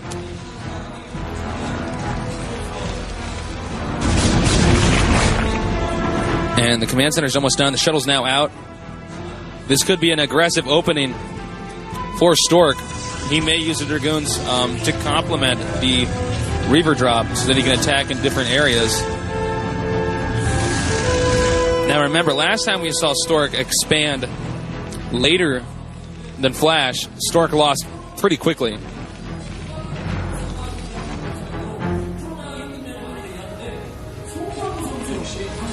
Now here comes the shuttle moving in. All of FlaSh's units clustered together next to the main command center. Is this Vulture Bike going to spot the shuttle? No, it's out of vision. That was close. That would have been very unfortunate for Stork had that been spotted.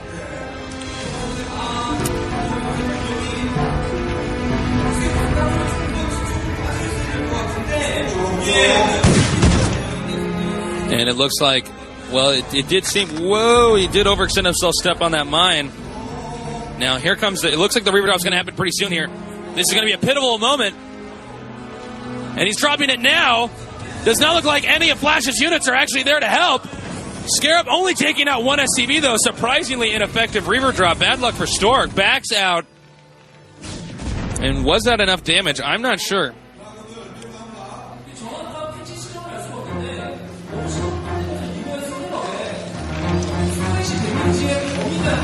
Once again, another early armory build. This is FlaSh's signature build.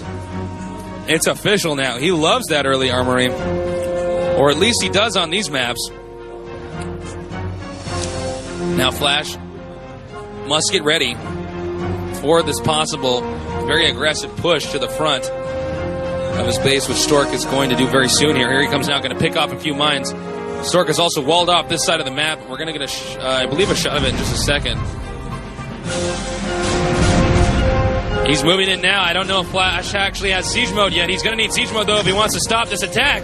And it doesn't look like he's actually gotten siege mode. Looks like he tried to take a risk here and tech a little bit faster and did not get the siege mode. Oh, no, he did. Oh, wow, now I look like a fool. All right, he's moving in with the Reaver, taking out, or not taking out, the rest of Stork's army. Backing off. That could have been game. Sometimes players like to take quick little risks and assume that the other player won't attack because it's not typical to do so. And I thought that was one of them when he did not get the siege mode. Pylon wall here to stop Vulture Bike circulation. Reaver does not like his pylons getting attacked.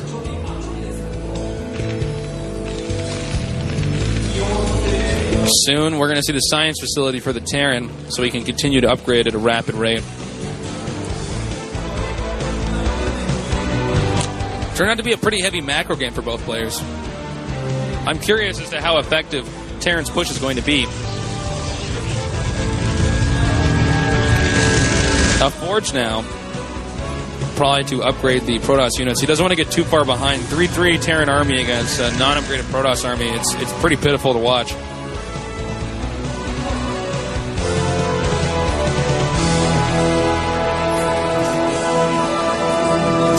And again, very withdrawn game so far. Citadel actually out a little bit later than you would have expected, but it looks like he really wanted to pump as many Dragoons as possible. Terran's not likely to push if they get the armory early. They need to at least get a few upgrades, which is probably why Stork wasn't scrambling to get the Zealot leg upgrade, which is very necessary to stop a push. But he'll have that soon. Stork very good at making decisions in this game. He's quite brilliant. And it looks like, all right, now the Terran's going to push out. Someone on the forums says, shout out to Vancouver and San Diego. What's up, guys? Someone else says, shout out to everyone playing from Rebels Gaming, from, I believe this says ROM, which is a nationwide group of gamers watching all night long. Oh, that's great. Good to hear from you guys, but all right, it looks like the Terran's now kind of push out. He's going to try to gain some type of ground over here. Protoss backing off. Stork will do anything to just delay the command center getting set up, but it looks like FlaSh has calculated this build order very, very well. And it looks like the Templar Archives is now coming out. All right, here he comes now. He's going to try to pick off a few in the front. It looks like there was some type of Reaver drop or something in the back or the bottom of that. And it now looks like Stork is going to take out all of FlaSh's units. A humiliating moment for FlaSh, losing the tanks. This expansion will not be able to be set up. And if he can get in here and go in for the kill move on the command center, oh no, FlaSh is going to lose the command center as well. FlaSh massively behind now. Stork setting up an expansion at the south.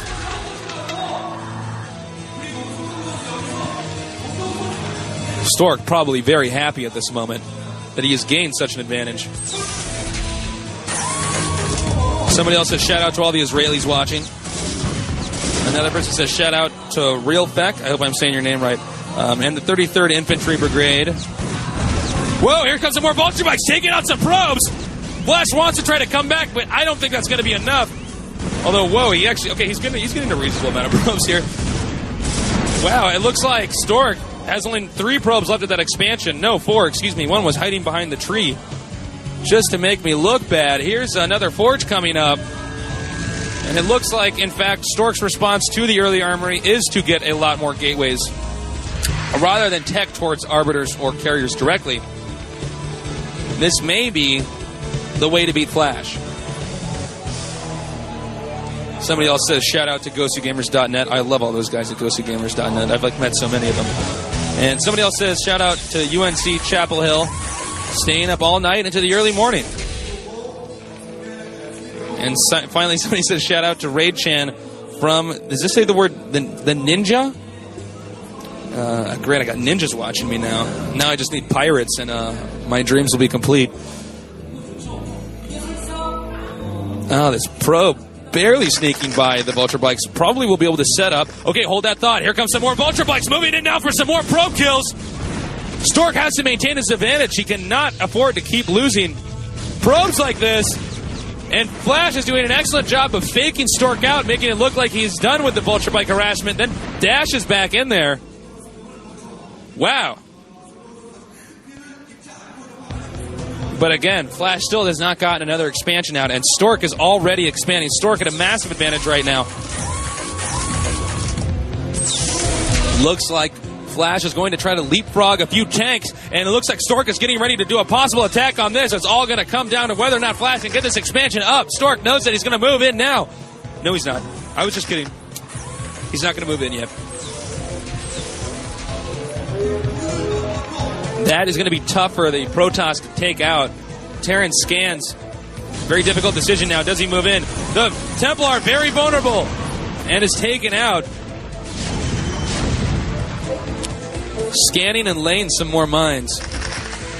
FlaSh will do anything to get this expansion in his hands. I also see on the minimap that Stork has already expanded to the bottom right.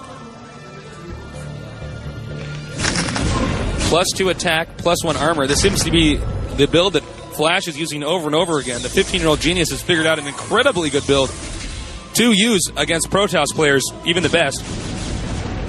And it looks like now the neutral buildings in the middle are going to be picked off so that Stork has more control over the center of the map. FlaSh suddenly moves down here with the Vulture Bikes and realizes that he checked this expansion too late. Stork is growing at a terrifying rate. He is growing faster than the Plague right now, and possibly more dangerous than the Plague.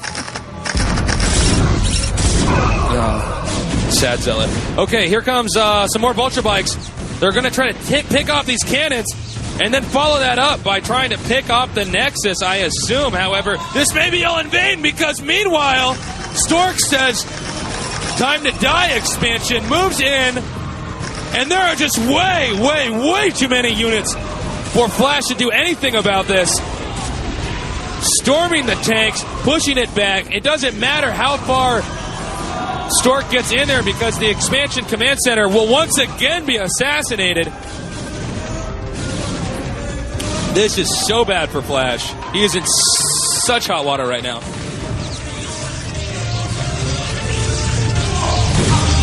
It looks like Stork decided to attack simply because there were not any Vulture Bikes at that expansion. Even though the Vulture Bikes wouldn't have been pivotal in holding that attack off, it was just a little something that helped him gain some ground.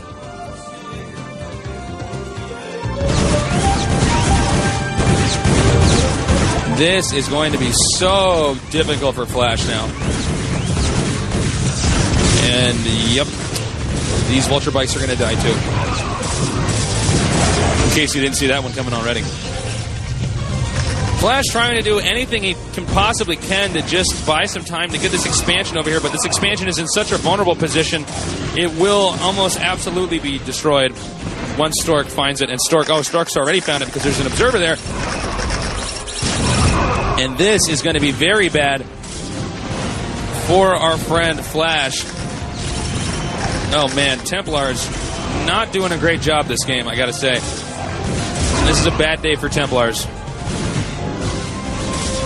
So this expansion will now be taken out. FlaSh trying to figure out anything that he can do to possibly gain some ground, but the nearest expansion was already taken out. It almost looks like FlaSh is playing desperately because, frankly, there's no reason why he should have expanded there again. He should have just expanded again to the location that was actually close, but who knows? It looks like also we can see that the Protoss is getting Arbiters. Stork soon having Arbiters will make it nearly impossible for FlaSh to push, especially with Stasis and Recall.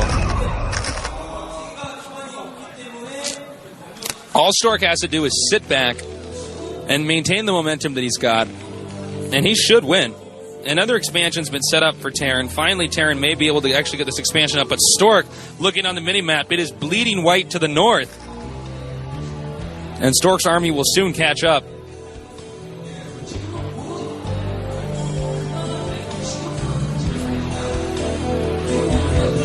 And here's an Arbiter to come in with that.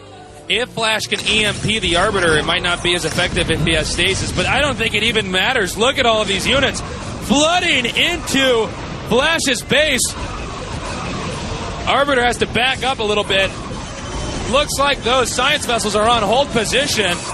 Defensive Matrix, one of the tanks. And, oh my gosh, is he actually going to hold this up? No, never mind. There's a lot more zealots than I had realized. And here they come now, taking out the rest of this. This could be the good game trigger that will be pulled because FlaSh has almost no options. It's pretty much 99% clear that FlaSh is going to lose this game and Stork is going to win.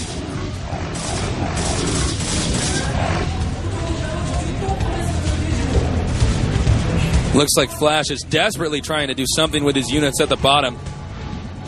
And will this command center be taken out? Oh, look at this Arbiter. Arbiter versus command center. Who will win? Well, if the Arbiter gives up like that, then I guess the command center wins. All right, freezing. Even some spider mines are stasis in there, and now Stork will attempt to wipe his opponent out. Zealots bumping into stasis units. It looks like Stork accidentally stasis himself away from the main of FlaSh, buying FlaSh some more time. That was a complete mistake by Stork. Total accident. So it looks like FlaSh will have some more time to sit around before he loses this game because there's definitely no way I think he can win.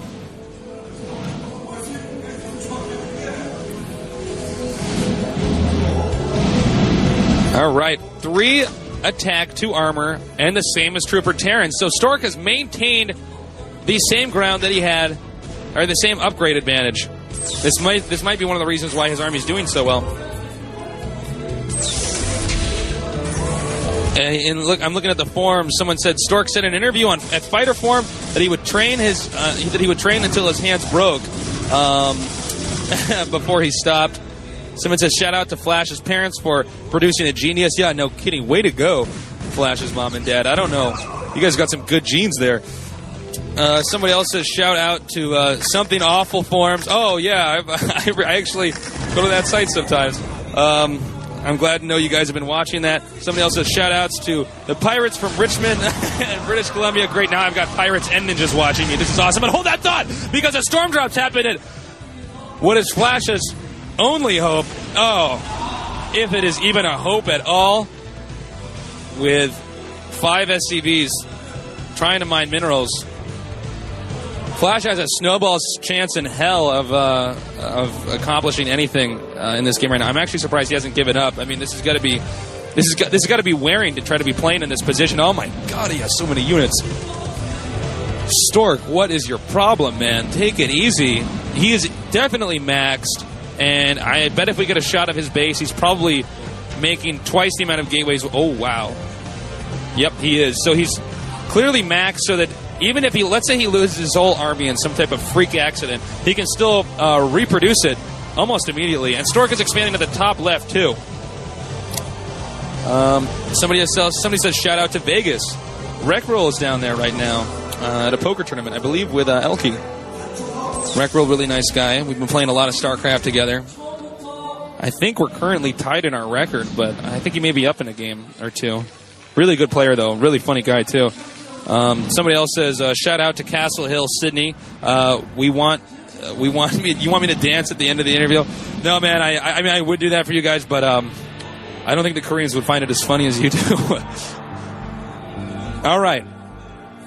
We're still waiting, I guess, for FlaSh to leave the game. I don't know what he's doing. No offense to him, of course. He is a genius. And here comes a possible recall. Wham, there it is. More Arbiters there, too. And this expansion, it's going to be tough. Wow, totally EMP'd. I don't know what he was... I think he should have recalled his entire army there, not just one group of it. That was pretty sloppy by Stork. But at this point in time, he's allowed to make mistakes because he is so ahead. I didn't even think if Jesus was playing, he could win right now in FlaSh's position. And I bet Jesus would have been pretty good at StarCraft, so that's saying a lot.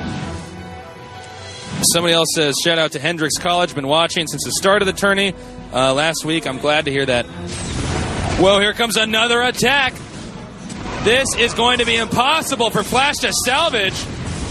Stasising the science vessel so no EMPs can happen, and GG, FlaSh has surrendered. It is a 2-1 advantage for Stork. The pressure is starting to build up, and FlaSh can feel it. Stork can sit back a little bit and relax because he is in a good place right now. The next map is going to be Katrina. Wow, these games have just turned out to be awesome. Stork doing an unbelievable job of just maintaining that advantage. His build was just really, really good. I gotta say, I am just thrilled to see how awesome these games have turned out. FlaSh really put up a good fight, but the mass gateway with the Forge complement to keep up with the upgrades made FlaSh's build rather weak, especially because once Protoss begins to dominate the map, it's almost impossible for Terran to gain any ground, especially on that map. But now we're back to Katrina. This is the map where Stork got owned by FlaSh. I don't have a thesaurus with me, but I can't think of a better word to describe what happened to Stork. Actually, you know what? I bet the word owned isn't even in I can't even talk today. The thesaurus. All right, I'm just going to kill this joke before I destroy myself. It looks like it's going to be very tough for FlaSh to win, though. This is a Protoss map, and I'm sure that Stork has learned from his mistakes. But again, FlaSh seems to be dominating all of the Protoss players on this map, so this could be another win for FlaSh, and it's going to have to be if he wants to stay in this event. FlaSh is a player who's known for training ridiculously hard. He's only 15, and that says a lot. I mean, clearly he's a genius. He's got to be one of the brightest minds in Korea, if not the world, to be able to master the most difficult esport ever made, possibly the most difficult game ever made, StarCraft. Mastering it in 3 years, starting at the age of 12, and then becoming the best Terran in the world at the age 15. This guy is my hero. Stork, one of the best strategic minds out there, has slowly been studying FlaSh during these games and has figured out what seems to be a build to counteract FlaSh's early armory game. Very impressive. Both players have now joined the game. I don't know how much time we have before the game starts. I never know.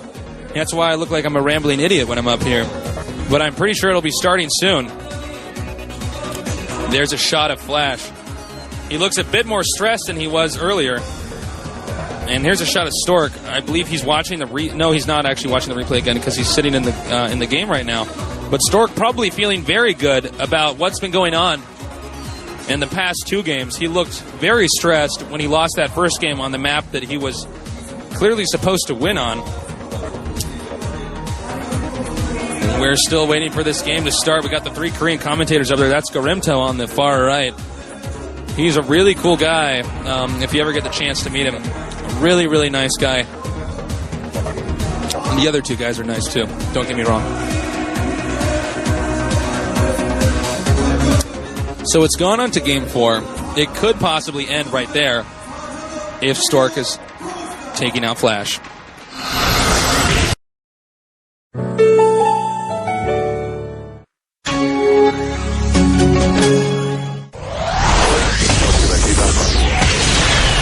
Caution, Free, Iris, Light, Mind, FlaSh, J-Doll, DG Play, Anytime, Stork, Nada, Much, Slayer's Boxer, C, Bisu, Savior, 16 of the most powerful StarCraft gamers in the world, LG, Intel Centrino, GOMTV, Star Invitational.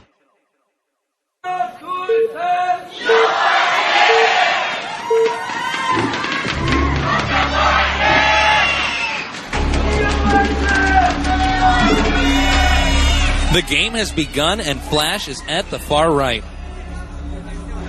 On a map that does not favor him. He is down 2 games, making it very hard for him to recover from this. He did beat Stork the first time on this map. There's Stork. And he's going to have to learn from his mistakes if he wants to take this home now. On the forum, someone says, shout out to Yellow Journalist and his tennis ball. All right.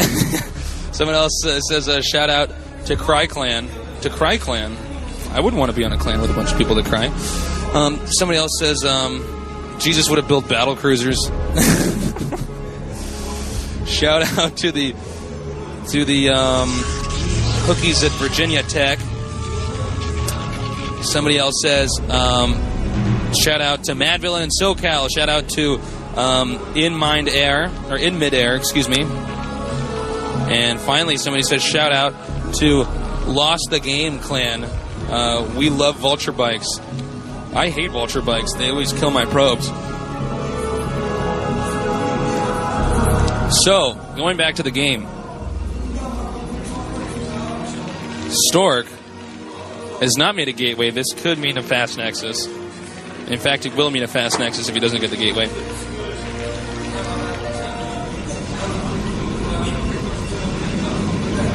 Fast nexus is one of those builds it's very, very strong, but you have to know what you're doing. And as we saw last time, Stork lost his nexus when he did this build. It's just a really risky build to try to pull off. But at the same time, the expansion is in the back of your main, so you don't actually have to try to gain any ground to get the expansion. It's very, very easy, simply put, to expand.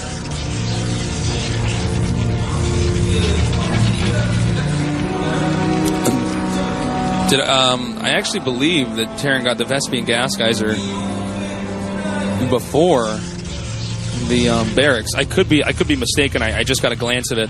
I was drinking some water, but that means that Terran's going to be going for a very, very heavy gas build. Probably because he wants to prepare for carriers, which are almost inevitable on this map. Gateway and Vespian Gas Guys are being constructed. And Stork has decided it's time to start scouting.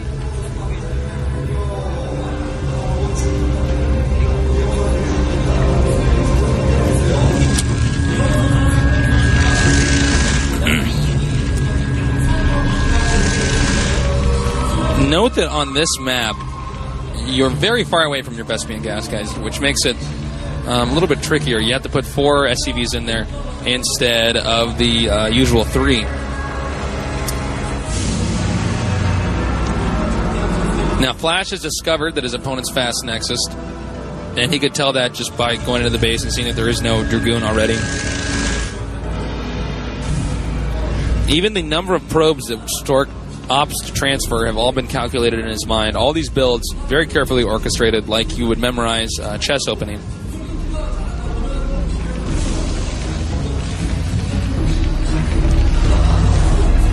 And Terran has now gotten his command center as well. Very, very by-the-book builds on this map. Nothing out of the ordinary so far. Stork carefully maneuvers the probe around the Marine. It looks like he will go in there and try to scout it. Zealot out now. This is one of the many different types of openings you can do with the fast nexus. 1 Zealot followed up with 2 Dragoons that have Dragoon range. This opening is particularly good at holding off Terran rushes.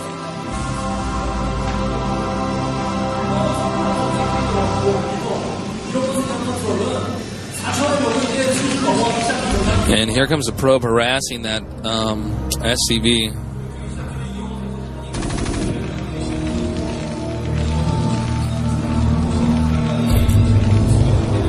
So at this point in time, we can expect to see a fairly withdrawn game, focusing on macro.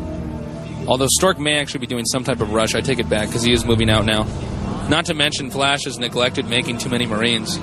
Okay, oh my god, this could be very bad for FlaSh. He's actually lifted the barracks off. It looks like FlaSh may have been shaken up by the sudden fact that he is behind in this game, and he has not been playing on his back very often. Here comes a Vulture Bike trying to lay some mines, but the Zealot will be able to absorb all the mine damage. Now he has to lay these mines quickly or he's going to be in a lot of trouble. And FlaSh knows that. I know that. You know that. We all know that. And here come the Dragoons edging by. this spider mine. And it looks like FlaSh may be able to hold this off, but even that's hard to say. More and more Dragoons are beginning to pile up. FlaSh needs a tank. He needs something. He needs something to help hold this off. And one Dragoon triggered a spider mine. It has been taken out. He's now using the SCVs at the ramp to try to slow the Protoss down, but he's losing resources while he does this. Meanwhile, Stork has to be very careful. He's blind right now. He cannot see where the mines are unless he spotted them while they're being laid, which is pretty hard to do when you're macroing, and that's what happens if you don't know and you walk into one like that.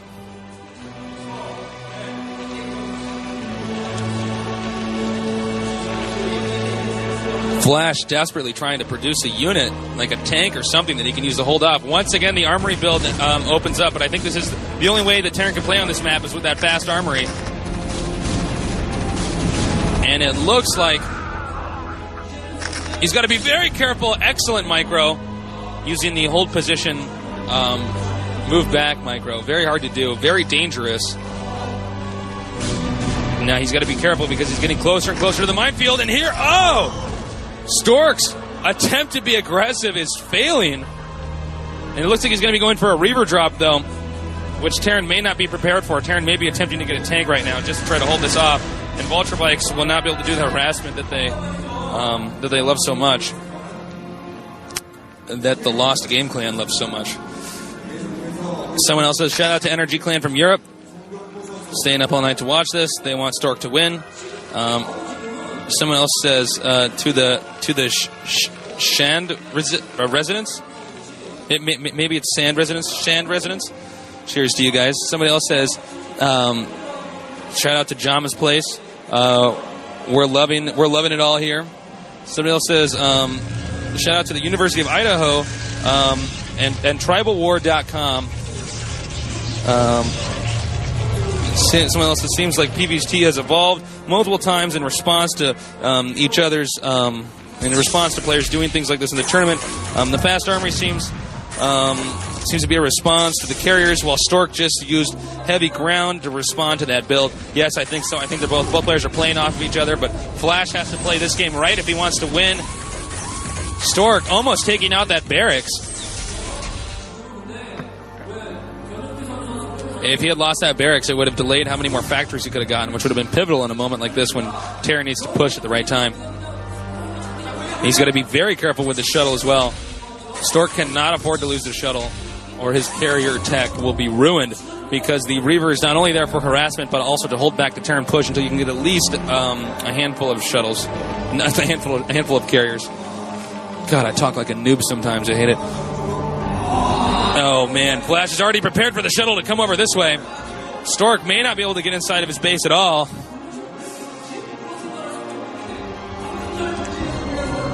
Four gates, and now the carrier tech begins.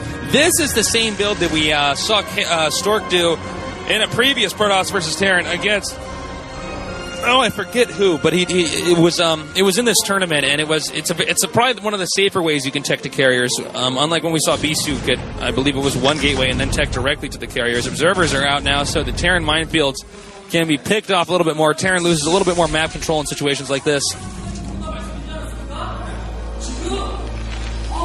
And the science facility is building. I'm sure that FlaSh has it timed so that the science facility finishes the exact time that the first armory upgrade finishes. If you guys want to copy a build, FlaSh is the one to copy because it served him pretty well in this tournament.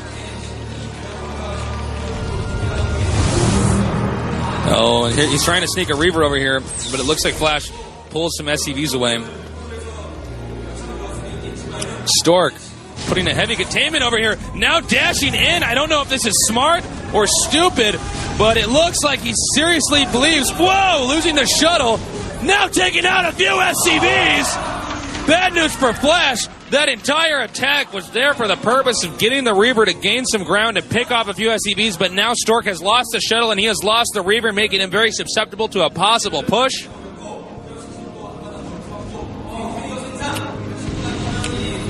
This is going to be tough. Very, very tough now. But especially if Terran decides to push at the right time. Here come the Dragoons, though. marching out, and these tanks do not have enough cover, which means they can be picked up by Dragoons. But is it enough?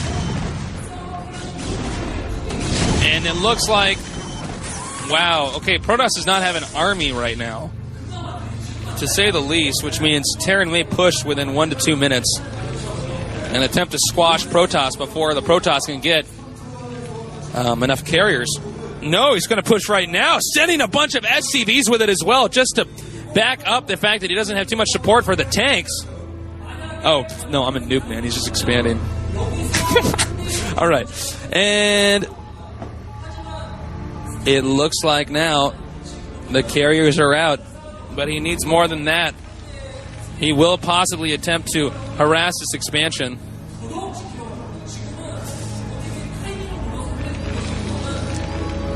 Now, how exactly is Terran going to respond to this type of carrier harassment? This just seems like the phase of the game where FlaSh is his strongest on this map. But he's going to need a reasonable amount of Goliaths if he wants to do whatever damage he thinks he can pull off. Trying to pick off a few tanks, Stork picks off, well, he takes out one and then tries to see if his opponent has enough tanks where he can go in for the kill move with just the ground units. But Stork is a little distracted, and the probe transfer there is late. Stork probably a bit nervous now that he's lost all of those Dragoons. This is going to be pretty tough. Pretty tough for Protoss. Protoss looked like he had an advantage until he lost like all of his Dragoons. But Protoss could still win this because the carriers are in the game. I'm not so big on the carriers just yet, simply because FlaSh seems to not have any trouble against them. All right. Terran picking off some units on the ground here. Protoss has to back up, and it looks like Stork is disappointed with the number of units that FlaSh has produced. And FlaSh, due to the close proximity, may be pushing sooner rather than later.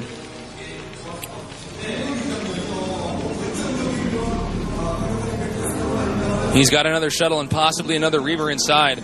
More carriers being pumped by the Protoss. The more carriers that Stork can get, the more of a nightmare this is going to be for FlaSh. And FlaSh knows that, but he's a patient player, he's a genius, and he's waiting for the exact right moment to strike.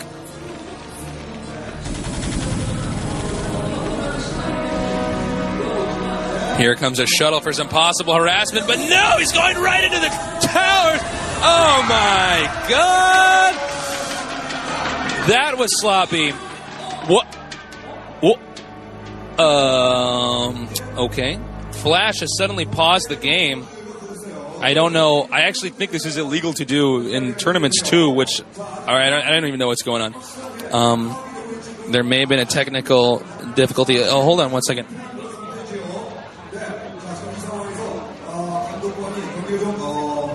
I'm going to have somebody figure out why this game's paused real fast.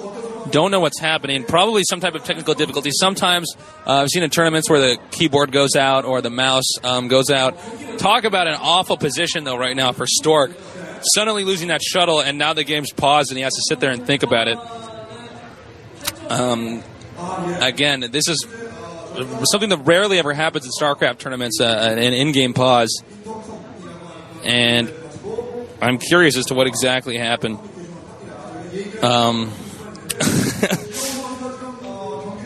Hopefully we'll get some news on that pretty soon. Hold on just one second. All right. We're going to find out soon here exactly what the whole pause was about. And hold on. Oh, okay. FlaSh accidentally paused the game. Believe it or not, this actually can happen sometimes. The F10 key sometimes gets bumped during the game. It looks like he was too excited and accidentally paused the game. But here's the problem: is that that's illegal. Hold on.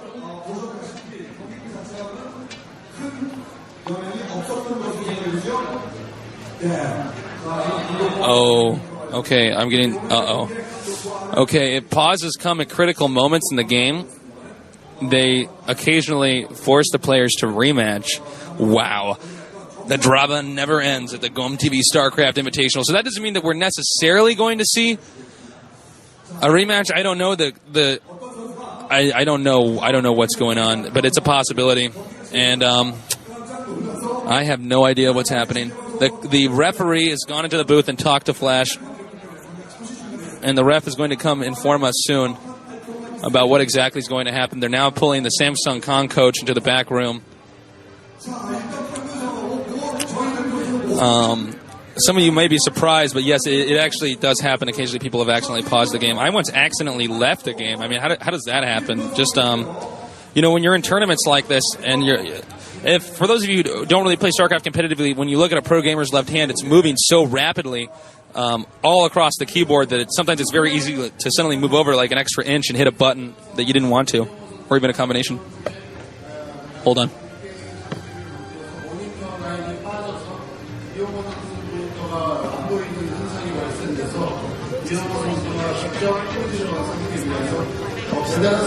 Oh.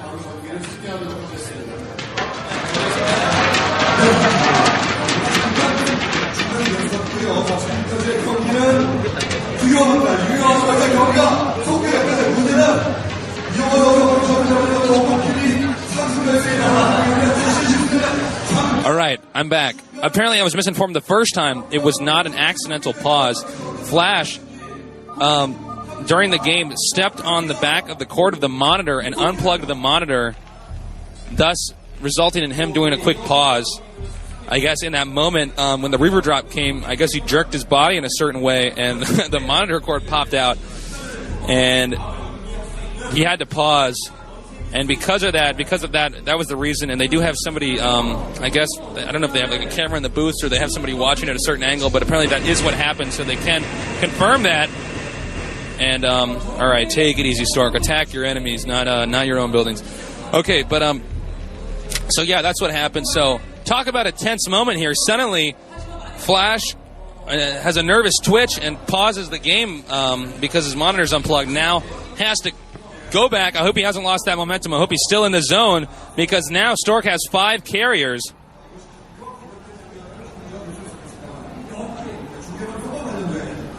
And somebody else says, oh, shout out to Day 9. That's my brother. Good to see that he's watching. Along with about 40 other people from Harvey Mudd College. Nice.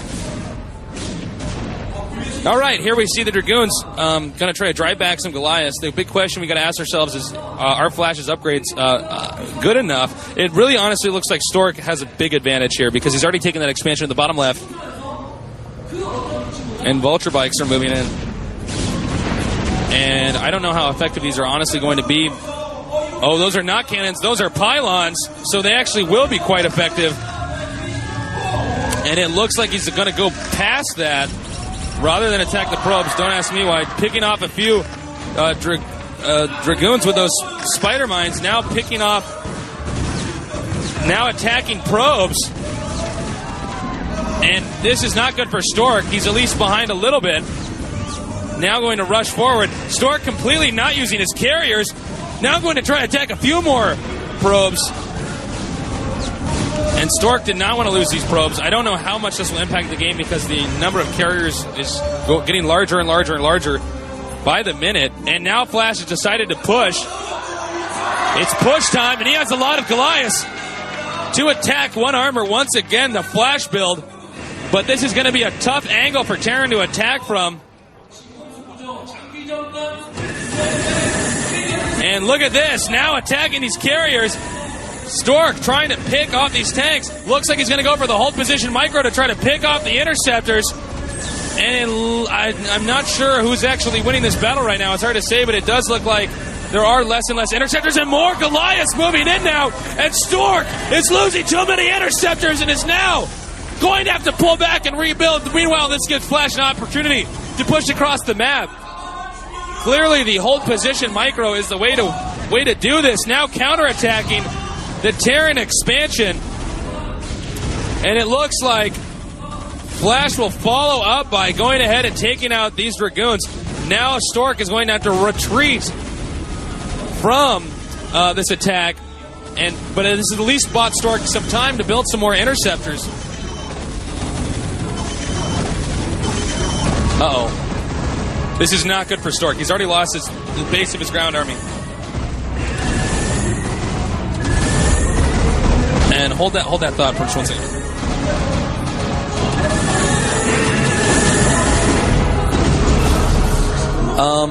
Again, It looks like Terrence pushing up now. This is going to be bad news for Protoss. Unless Protoss can pick off enough Goliaths. He's down has a +2 attack for his carriers. Hold position with the Goliaths, going to go for the Interceptors, and we will soon see who will come out on top. Will it be the Goliaths or the Interceptors? And it looks like once again the Goliaths are doing a great job. Meanwhile, the siege tanks coming in here, picking off an expansion. The carriers have to back off again. This is the secret to beating Protoss, is to use those Goliaths and focus fire the Interceptors with a +2 attack upgrade. The Interceptors die too rapidly. Now the Nexus goes down. FlaSh may move in for the kill on the main. More carriers attempting to stop any Goliath reinforcement. Stork knows he has to do everything in his power to stop the Goliaths from coming, and here they come now towards the main. More Dragoons and carriers will soon rejoin the fight. But these Dragoons, without the support of carriers, are pretty much useless. A +1 upgrade to the shields. Good for carriers, not good for Dragoons.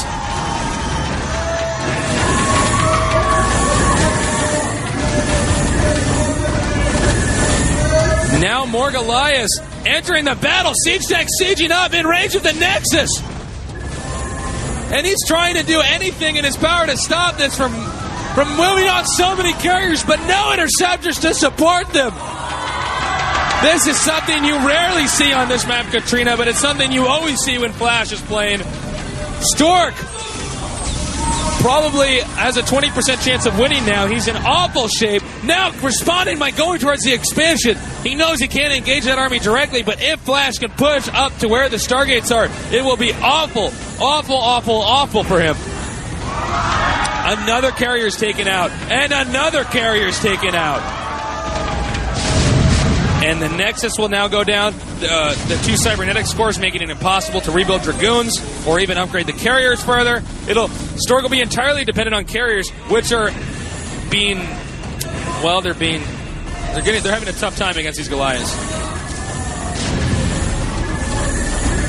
And it looks like Stork may have enough carriers possibly to take this out this time, but the siege tank's doing so much damage to the ground. Now suddenly the Goliaths move in for the kill move on the carriers. Stork desperately trying to retreat, but to no avail as more and more carriers are picked up. Meanwhile, FlaSh has already taken up 2 more expansions, making it nearly impossible for him to recover. I don't even know what FlaSh could do right now to respond to this. More Goliaths on the way to reinforce this, and siege tank sieging up to pick off Dragoons and the remaining robotics facility. With enough Goliaths in the game, FlaSh knows he no longer needs to attack the Interceptors. Okay, never mind. I guess he's going to do that. But now he's going to move in for the carriers. This is very, very bad for Stork. It could not be worse right now. And the closer he gets to the Stargates. And once Stork loses the Stargates, there is no hope for him. Not that there's too much of a hope for him right now, as the 15-year-old badass marches across the map with his Goliaths, taking out carriers, squashing them like bugs. This could not be worse for Stork. This is so bad. Now going and ignoring the small amount of carriers over here, knows that now he can just take out this expansion. It looks like on the minimap, Stork is attempting to build something at the top left.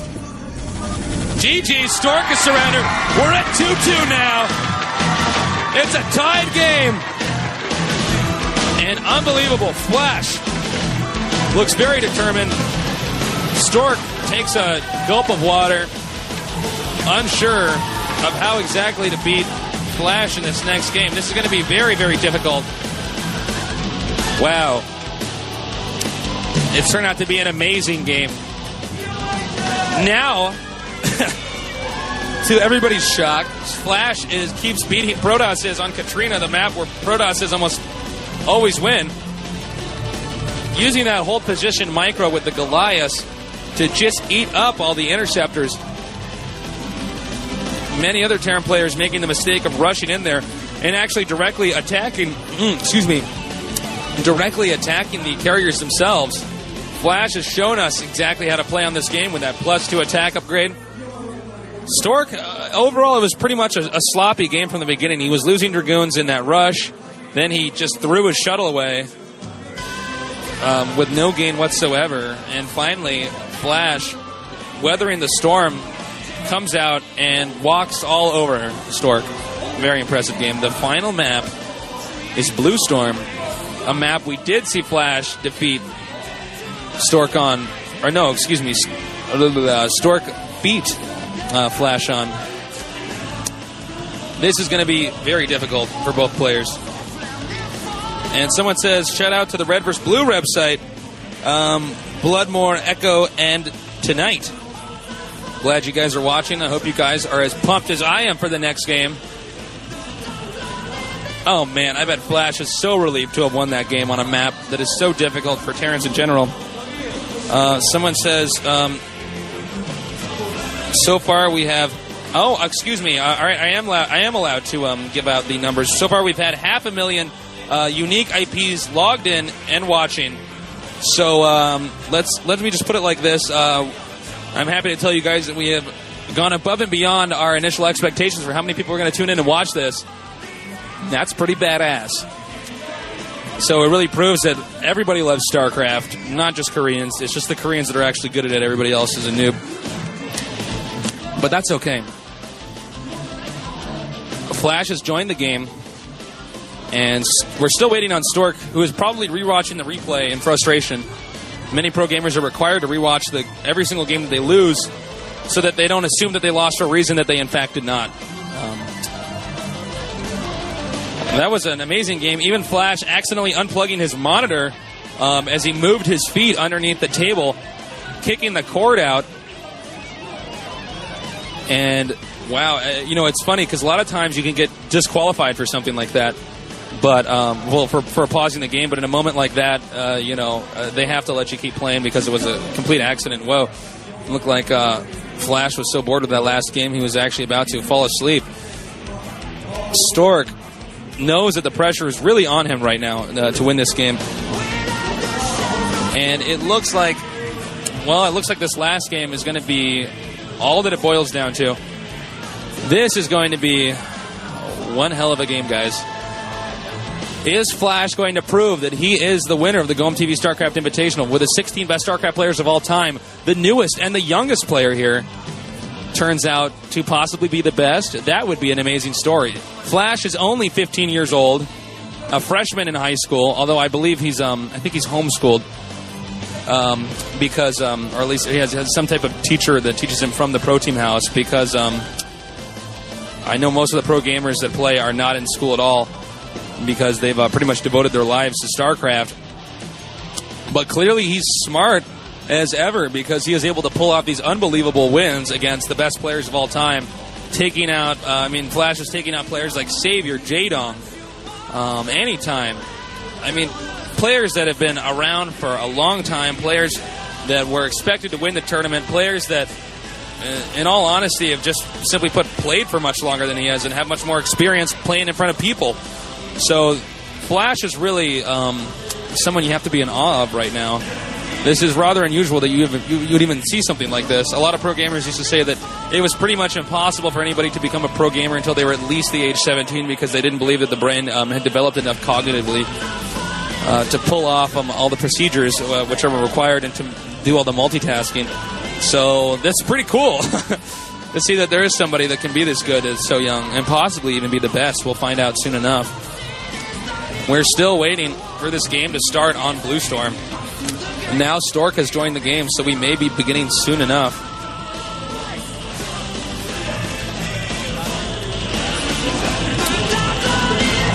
This has really turned out to be an incredible event. It is packed in here. Half of the crowd is FlaSh fans. They're all sitting there with orange stuff on, or orange balloons, or orange something.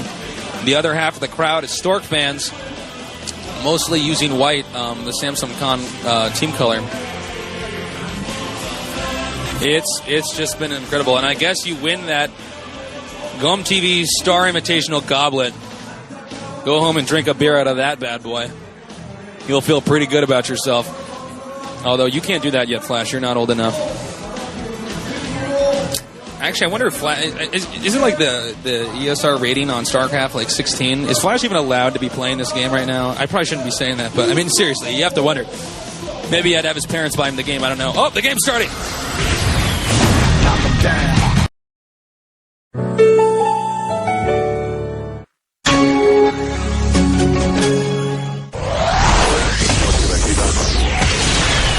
Caution, Free, Iris, Light, Mind, Flash, J-Doll, Easy Play, Anytime, Stork, Nada, Much, Slayer's Boxer, C, Bisu, Savior, 16 of the most powerful StarCraft gamers in the world, LG, Intel Centrino, GOMTV, Star Invitational.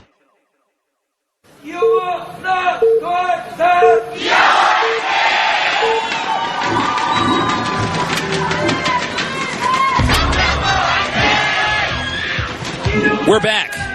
The final game, we're tied 2-2. People are going crazy. I can get a glimpse of FlaSh's parents, and they look incredibly stressed right now.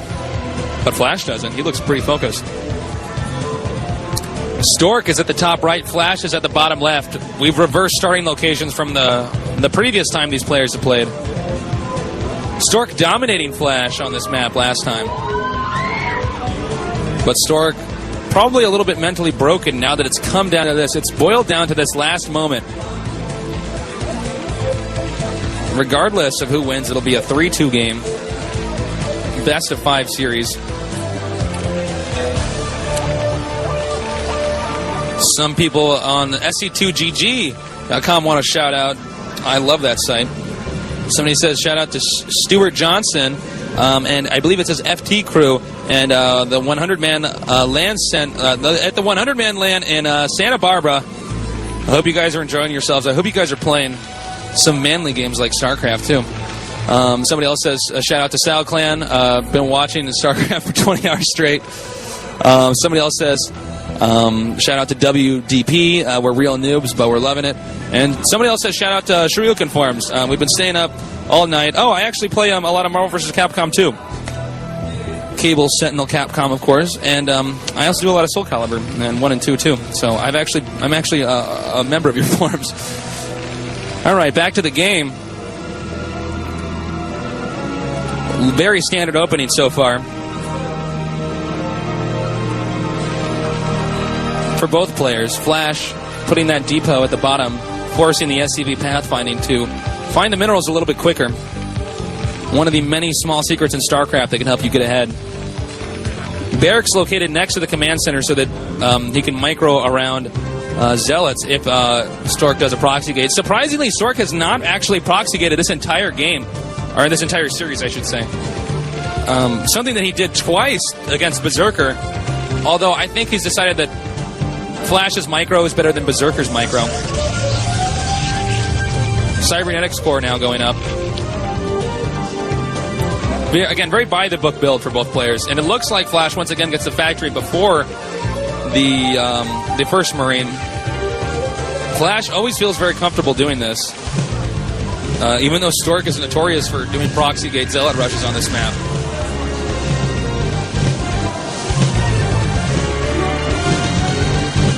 And here comes the first scouting SCV. First scouting SCV coming out now. And the first zealot's going to move out.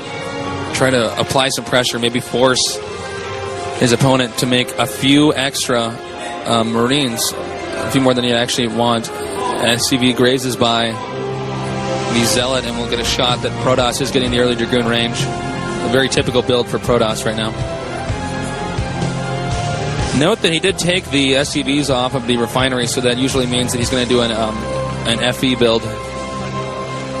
So he has a little bit extra money to get that command center out in time. The Zealot's moving down now. And will back out soon when he sees the number of FlaSh's Marines. He will now retreat through this area. It looks like, yeah, FlaSh will make the command center at the location of his expansion rather than in his main imploded in an attempt to be more economical.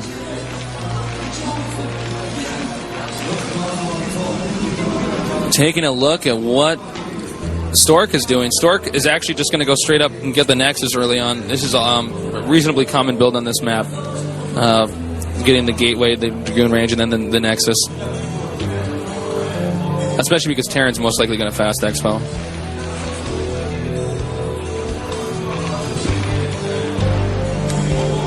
So both players have decided that the final game that they're going to be playing is going to be emphasized heavily on their ability to macro manage.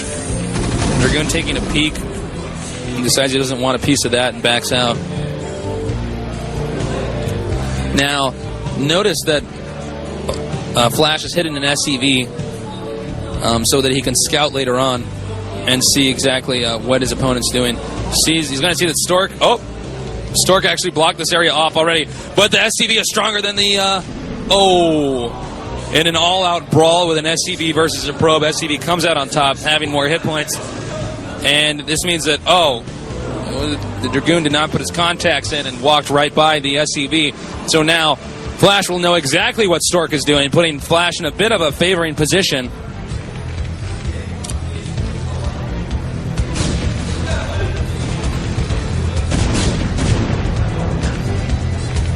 He backs out now.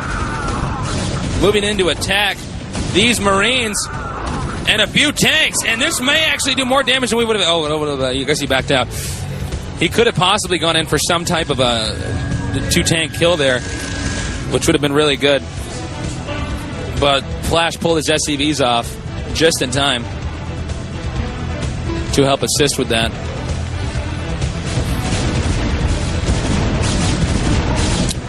Now he's going to attack this barracks just to push it back a little bit. This will force the SCVs to repair it if it turns into the red. It's just some money wasted for FlaSh, basically. Good StarCraft players will do anything to get ahead. Even the smallest things count at this level. Once again, the early armory, the FlaSh build. FlaSh must sleep in armories. He loves these things.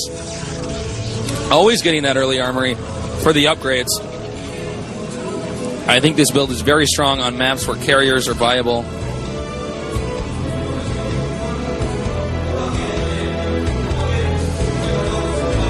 Moving his Dragoons back. He doesn't want to become a victim, of any type of early vulture bike pressure with some mines there. Academy before Engineering Bay, another typical FlaSh build. This is a build that would be really, really weak to any type of early Dark Templar drop. But I think FlaSh knows he can get away with it because Stork was sloppy enough to let the scouting SCV take a peek in there. At the same time, though, Reavers are so strong on this map, and Reavers complement carriers a little bit better. It looks like no matter what, a lot of Protosses like to get the Reavers anyways. Like to go Reavers rather than Dark Templar. The Observer will soon scout out and spot the second armory.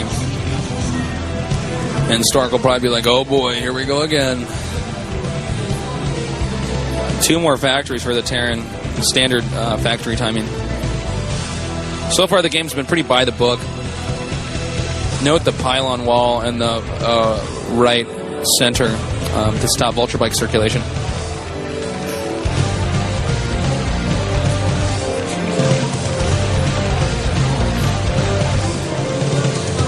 Now, soon the Reaver drop's going to commence. Remember that last time Stork's Reaver drop on this map was very ineffective, so we'll see if it's more effective this time.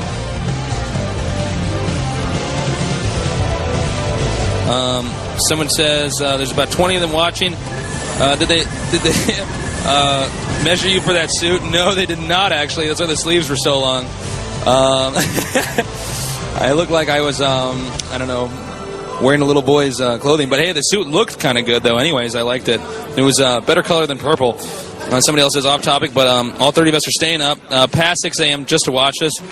Damn, that's a lot of people. I'm impressed. I hope you guys are enjoying this. And somebody says, shout out to Eric. I believe the name is Jur. Wanger, Jama, and Stuto. Okay, hold that thought, though. The Reaver drop's coming in here. Whoa, I almost missed that. I don't want to look any more newbie than I already have these casts. Terran scans the Nexus. Oh, and he spotted the Stargate, too. What is up with FlaSh always spotting the Stargates the exact second they start? Now, air weapons is being upgraded to the cybernetics core. Looks like he's going to... Oh, he's just going to try to pick off this SCV here. 1 SCV down, but not in time to take out the engineering bay. It's interesting how he gets the engineering base so much later than normal, but uses the Goliaths instead to try to hold off the drops rather than spending money on the turrets. That's one of the reasons why FlaSh's push is so strong whenever it comes out. He almost makes it look like it's just really easy. He just kind of comes out and marches over his opponent. But it's actually very smart the way that he opens up each game. Fast Nexus. One thing to note about Terran, one thing to note about Terran is that it's one of these races where you can do the same thing over and over and over again, and even if the Protoss knows it's coming, it's going to be very hard to hold it off. Protoss have to mix it up each game. They have to do different builds, because if the Terran gets a good idea of what the Protoss is doing, it's very easy for the Terran to beat him. It doesn't mean one race is better than the other, they're just different. Here comes, note the floating buildings actually right over the army, just in case the Dragoon happens to target fire that rather than the rest of the army. FlaSh wants to gain some ground here and try to get that other expansion up. Meanwhile, Stork wants to do everything possible to slow down the second expansion so he can get a few more carriers. Here he comes now, gonna try to move in, using this Reaver to snipe a few tanks. He picks off, whoa, total Reaver whiff there. Looks like the tanks are target firing. Oh, tanks target fired the Reaver. Oh, Stork totally screwed it up and even lost the shuttle. And now comes the terrifying FlaSh push. Oh man, this is going to be so bad for Stork. He has to get enough units to hold off this push. It is inevitable. Losing the shuttle, losing the Reaver, losing most of his Dragoons, and he does not have carriers in time. The 15-year-old genius FlaSh may prove to be the best StarCraft player of all time.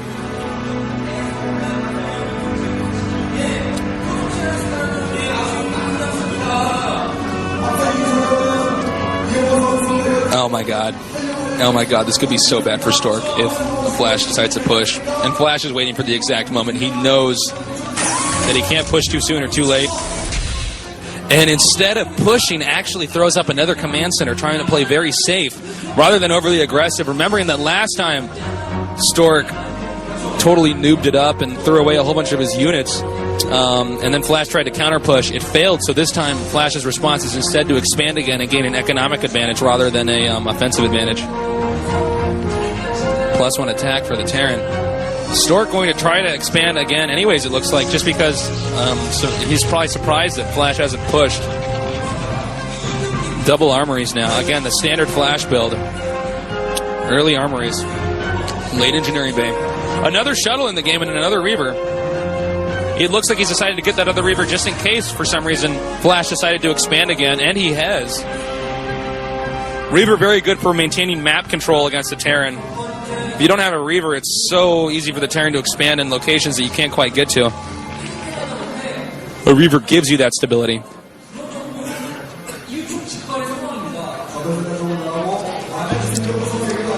Somebody says shout out to GameRiot.com. Of course, you guys are the best. Someone says shout out to OffTopic.com. I'm glad you guys are watching too. Here comes a few Zealots in here to try to take out this turret. If he takes out the turret, the Reaver will have ample access to FlaSh's SCVs, and FlaSh is going to have to evacuate. Backing off, but nope, we don't love you, Zealot. You can stay and die.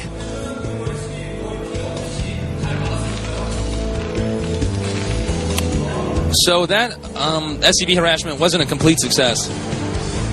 But I think FlaSh's push is going to be unbearably strong with all those upgrades. He's going to have to use that Reaver very wisely when target firing. Now that he knows his opponent's getting carries, he's once again scanning in the location in which he pushes to pick off observers, making it very hard to target mines when they're planted. Stork scrambling to get into some type of a good position here. Here comes FlaSh, now going to attack in what could be an uphill battle. No, FlaSh backs off onto his high ground advantage. Here comes the Reaver. Not doing very much damage. Stork seems to be confident that he can do a lot more damage than we would have expected. Target firing the Goliaths, now backing off. Goliaths softened up. The FlaSh fans are cheering, but I don't think they understand that Stork actually hit a whole bunch of the Goliaths, so the Goliaths are going to be very weak, making it very difficult for FlaSh to push effectively unless he gets more Goliaths in there. There's a few more. Not very many Protoss ground units, though, although it's really, the Protoss ground units are just there to draw attention away from the Goliaths so the Protoss carriers can pick off enough Goliath, that then the Terran ground force is useless. And Terran sneaking yet another expansion, maintaining an expansion advantage. Very not good for Protoss. But Protoss going to dash up here before the Terran decides to push again and pick off whatever he has. Nope. It looks like he just immediately turned around with the carriers. Intimidated by that command center. And Stork is going to have to get in perfect position. FlaSh has decided now is the moment to attack. Here it comes now. But where are the carriers? He needs to have the carriers within there, and there they are now. We can see the interceptors attempting to pick off a few Goliaths. And this could be very bad for FlaSh if he does not. Oh, it looks like actually he's doing the whole position stuff again, taking out interceptors, and now Stork is going to have to back off. Bad news for Stork as FlaSh rapidly closes in on one of Stork's key expansions. And this is so bad for Stork right now. Stork needs to do something fast because Terran's already up in expansions. Terran's already taking out this expand. Okay, oh my god, now it's getting really bad. Vulture Bike's behind the probe line. Carriers rebuilding interceptors, but they can't engage until they have enough. Nexus crying blue tears as it gets blown up. Moving in now. Looks like he's almost got 8 interceptors. Going to try to do something again to come back. Target firing the Goliaths right away. As you can see, bad news for Protoss still. It's not clear if Protoss is actually going to be able to take this on, though. No, once again he's pushed back. Almost impossible for Protoss to win now. It looks like FlaSh the Genius is going to win. The 15-year-old Kid Wiz, who's only been playing the game for 3 years, is going to be the best StarCraft player of all time. A lot of carriers here, but no interceptors, making them nothing more than flying paperweights. Stork is aware of how bad the position he's in is. Unbelievable. Taking out the Stargates. Now Stork cannot get any more of these carriers into the game. Sloppily losing one right there. Trying to pick off a few more Goliaths. We don't really have a good shot at whether or not Terran has more Goliaths. Oh, yes, he does. Here they come now, doing the Goliath dance as they destroy the all of these interceptors. And GG! FlaSh is the winner of the GOMTV StarCraft Invitational. Stork looks very depressed that this has just happened to him. 15-year-old Genius has won the most important StarCraft tournament this year. Unbelievable. FlaSh fans are going crazy in the audience. Stork fans do not look happy. We can see on the monitor, you can tell which side of FlaSh is. There's FlaSh's mom. You gave birth to a genius. You should be happy too. And there's FlaSh. He likes his thumb. Wow. So FlaSh won the Invitational, defeated so many players that he was not supposed to. In a 3-2 victory. We can now see on the stage all of FlaSh's teammates picking him up. They're going to throw him. And hopefully they don't break it because his body is not fully developed yet. They are so happy. The KTF coach is probably thrilled. And I am very happy to say I am very proud of how well FlaSh played this game. We're soon going to be doing an interview where I'll put you on the phone with little Susie, who will do the translating. And stay tuned, I'm going to do that right now.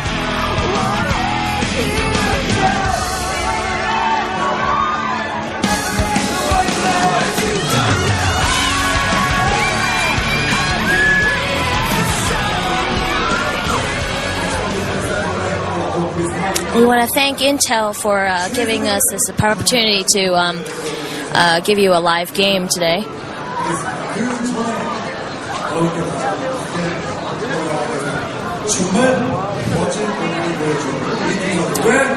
2008년도에 These two players have definitely shown us some great games today, and 크게 이두 선수의 이름을 불러보고 스타 인비테이셔널 준우승 송병구 선수입니다.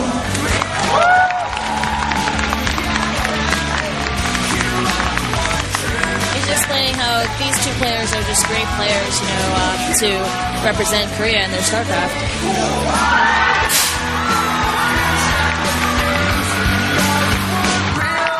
Second place winner will be Stork. First place winner is FlaSh. As you can hear from the chanting, FlaSh has quite the fans here.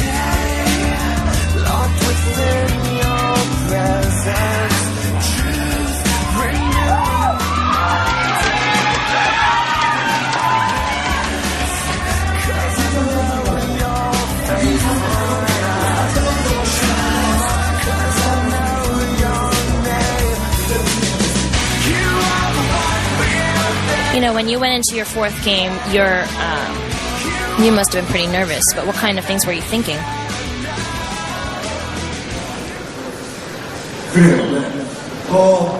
Sorry, it was too loud. I couldn't understand that part. 결정된 뒤에 팀 동료들 그리고 감독님이 올라가서 행가를 외쳐줬거든요. 이게 이제 앞서도 잠깐 말씀드렸습니다. 이영호 선수 개인의 영광이 아니고 개인의 영광이 동시에 팀의 영광이고 또 This is an honor for not just you, but for your entire team. 쳐줄 때 무슨 기분이 들었나요? 너무 좋았어요, 진짜. When you won, how did you feel? And he said, I didn't think of anything. It just felt really, really good. 자, 우리 팬들에게 한 말씀 좀 해주시죠. Say something to your fans. 정말 목이 터져 이영호 선수. They've been cheering for you to the point where their voices are lost. Thank you for coming today. And I would always want to show you great games and me in great shape in playing.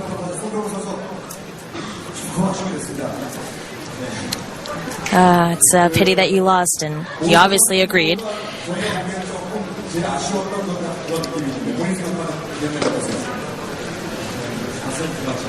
He thinks that the fourth game was the most crucial and excruciating loss.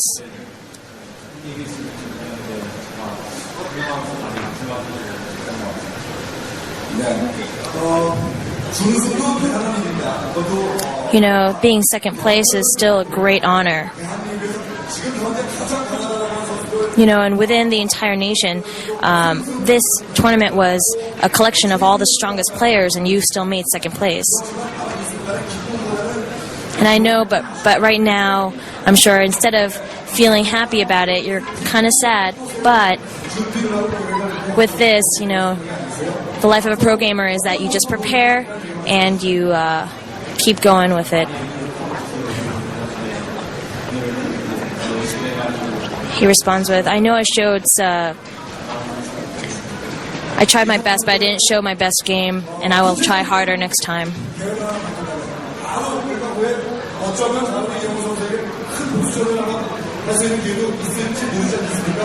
Maybe there's another time that you'll be able to have a great revenge match with him.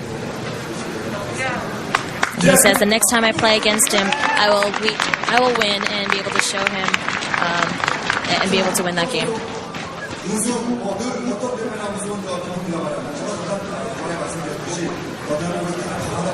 Like I said before, this is a match of the best 16 who are invited to be here, and and he's saying, you know what a bonjour is.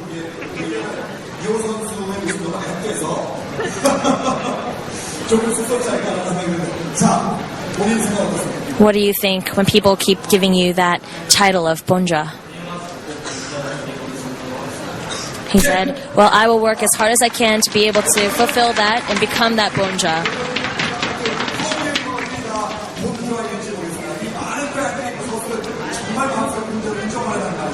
All these fans hold that special part in their hearts for a bonjour.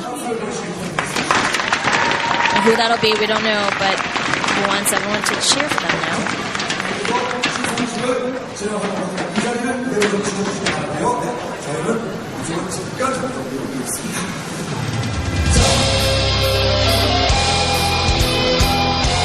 Well, that does it, guys. And there you have it. The champion. We don't know what he's saying, but what I can say right now is that this tournament has turned out to be a massive success in Korea and outside Korea, too. I really am glad that you guys came down and watched. I really appreciate it. Looks like they're going to come out and give him the big check or something like that. I don't know. Yeah, here it is. There he is. They're going to hand out the prizes again. FlaSh winning this tournament. Unbelievable. Stork gets the second place piece of cardboard. He's probably disappointed he did not get the first place piece of cardboard. Stork is a player who's known for getting second place constantly and generally not getting first place, so it seems that he's still stuck in that position. Also getting some flowers.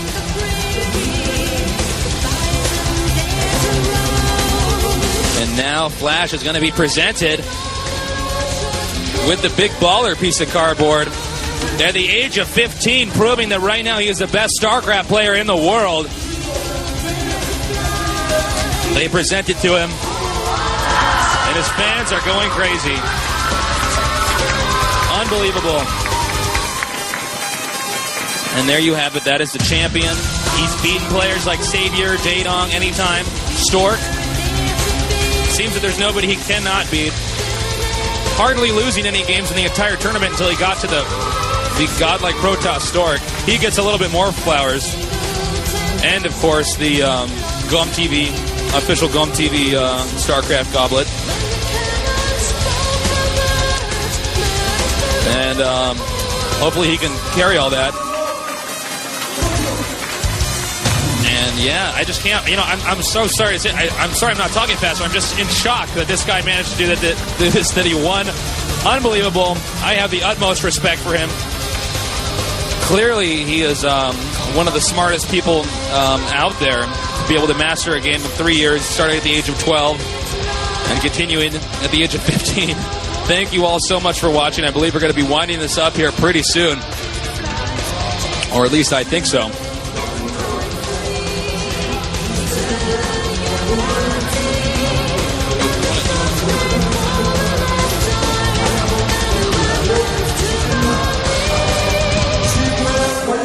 We want to thank you for watching.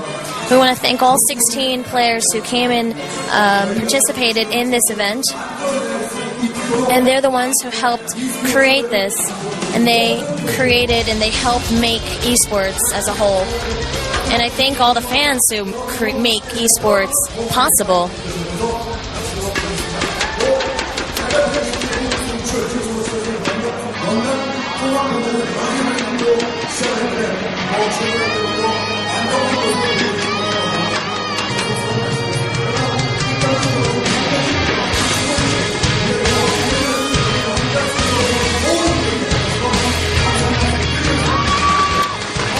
And he said something like, thank you, thank you, thank you, and there'll be many more to come. All right, and I guess this is the final part. And whoa, there are flames right next to my table. This could be dangerous. Wow, guys, that's going to be it for us. This is Nick Plott, casting to you at the GOMTV StarCraft Invitational in Seoul, Korea. I hope you all enjoyed it. Thank you, everybody who tuned in live, or if you watched the VODs. It's been a blast. And I think we're going to have many more of these things in the future.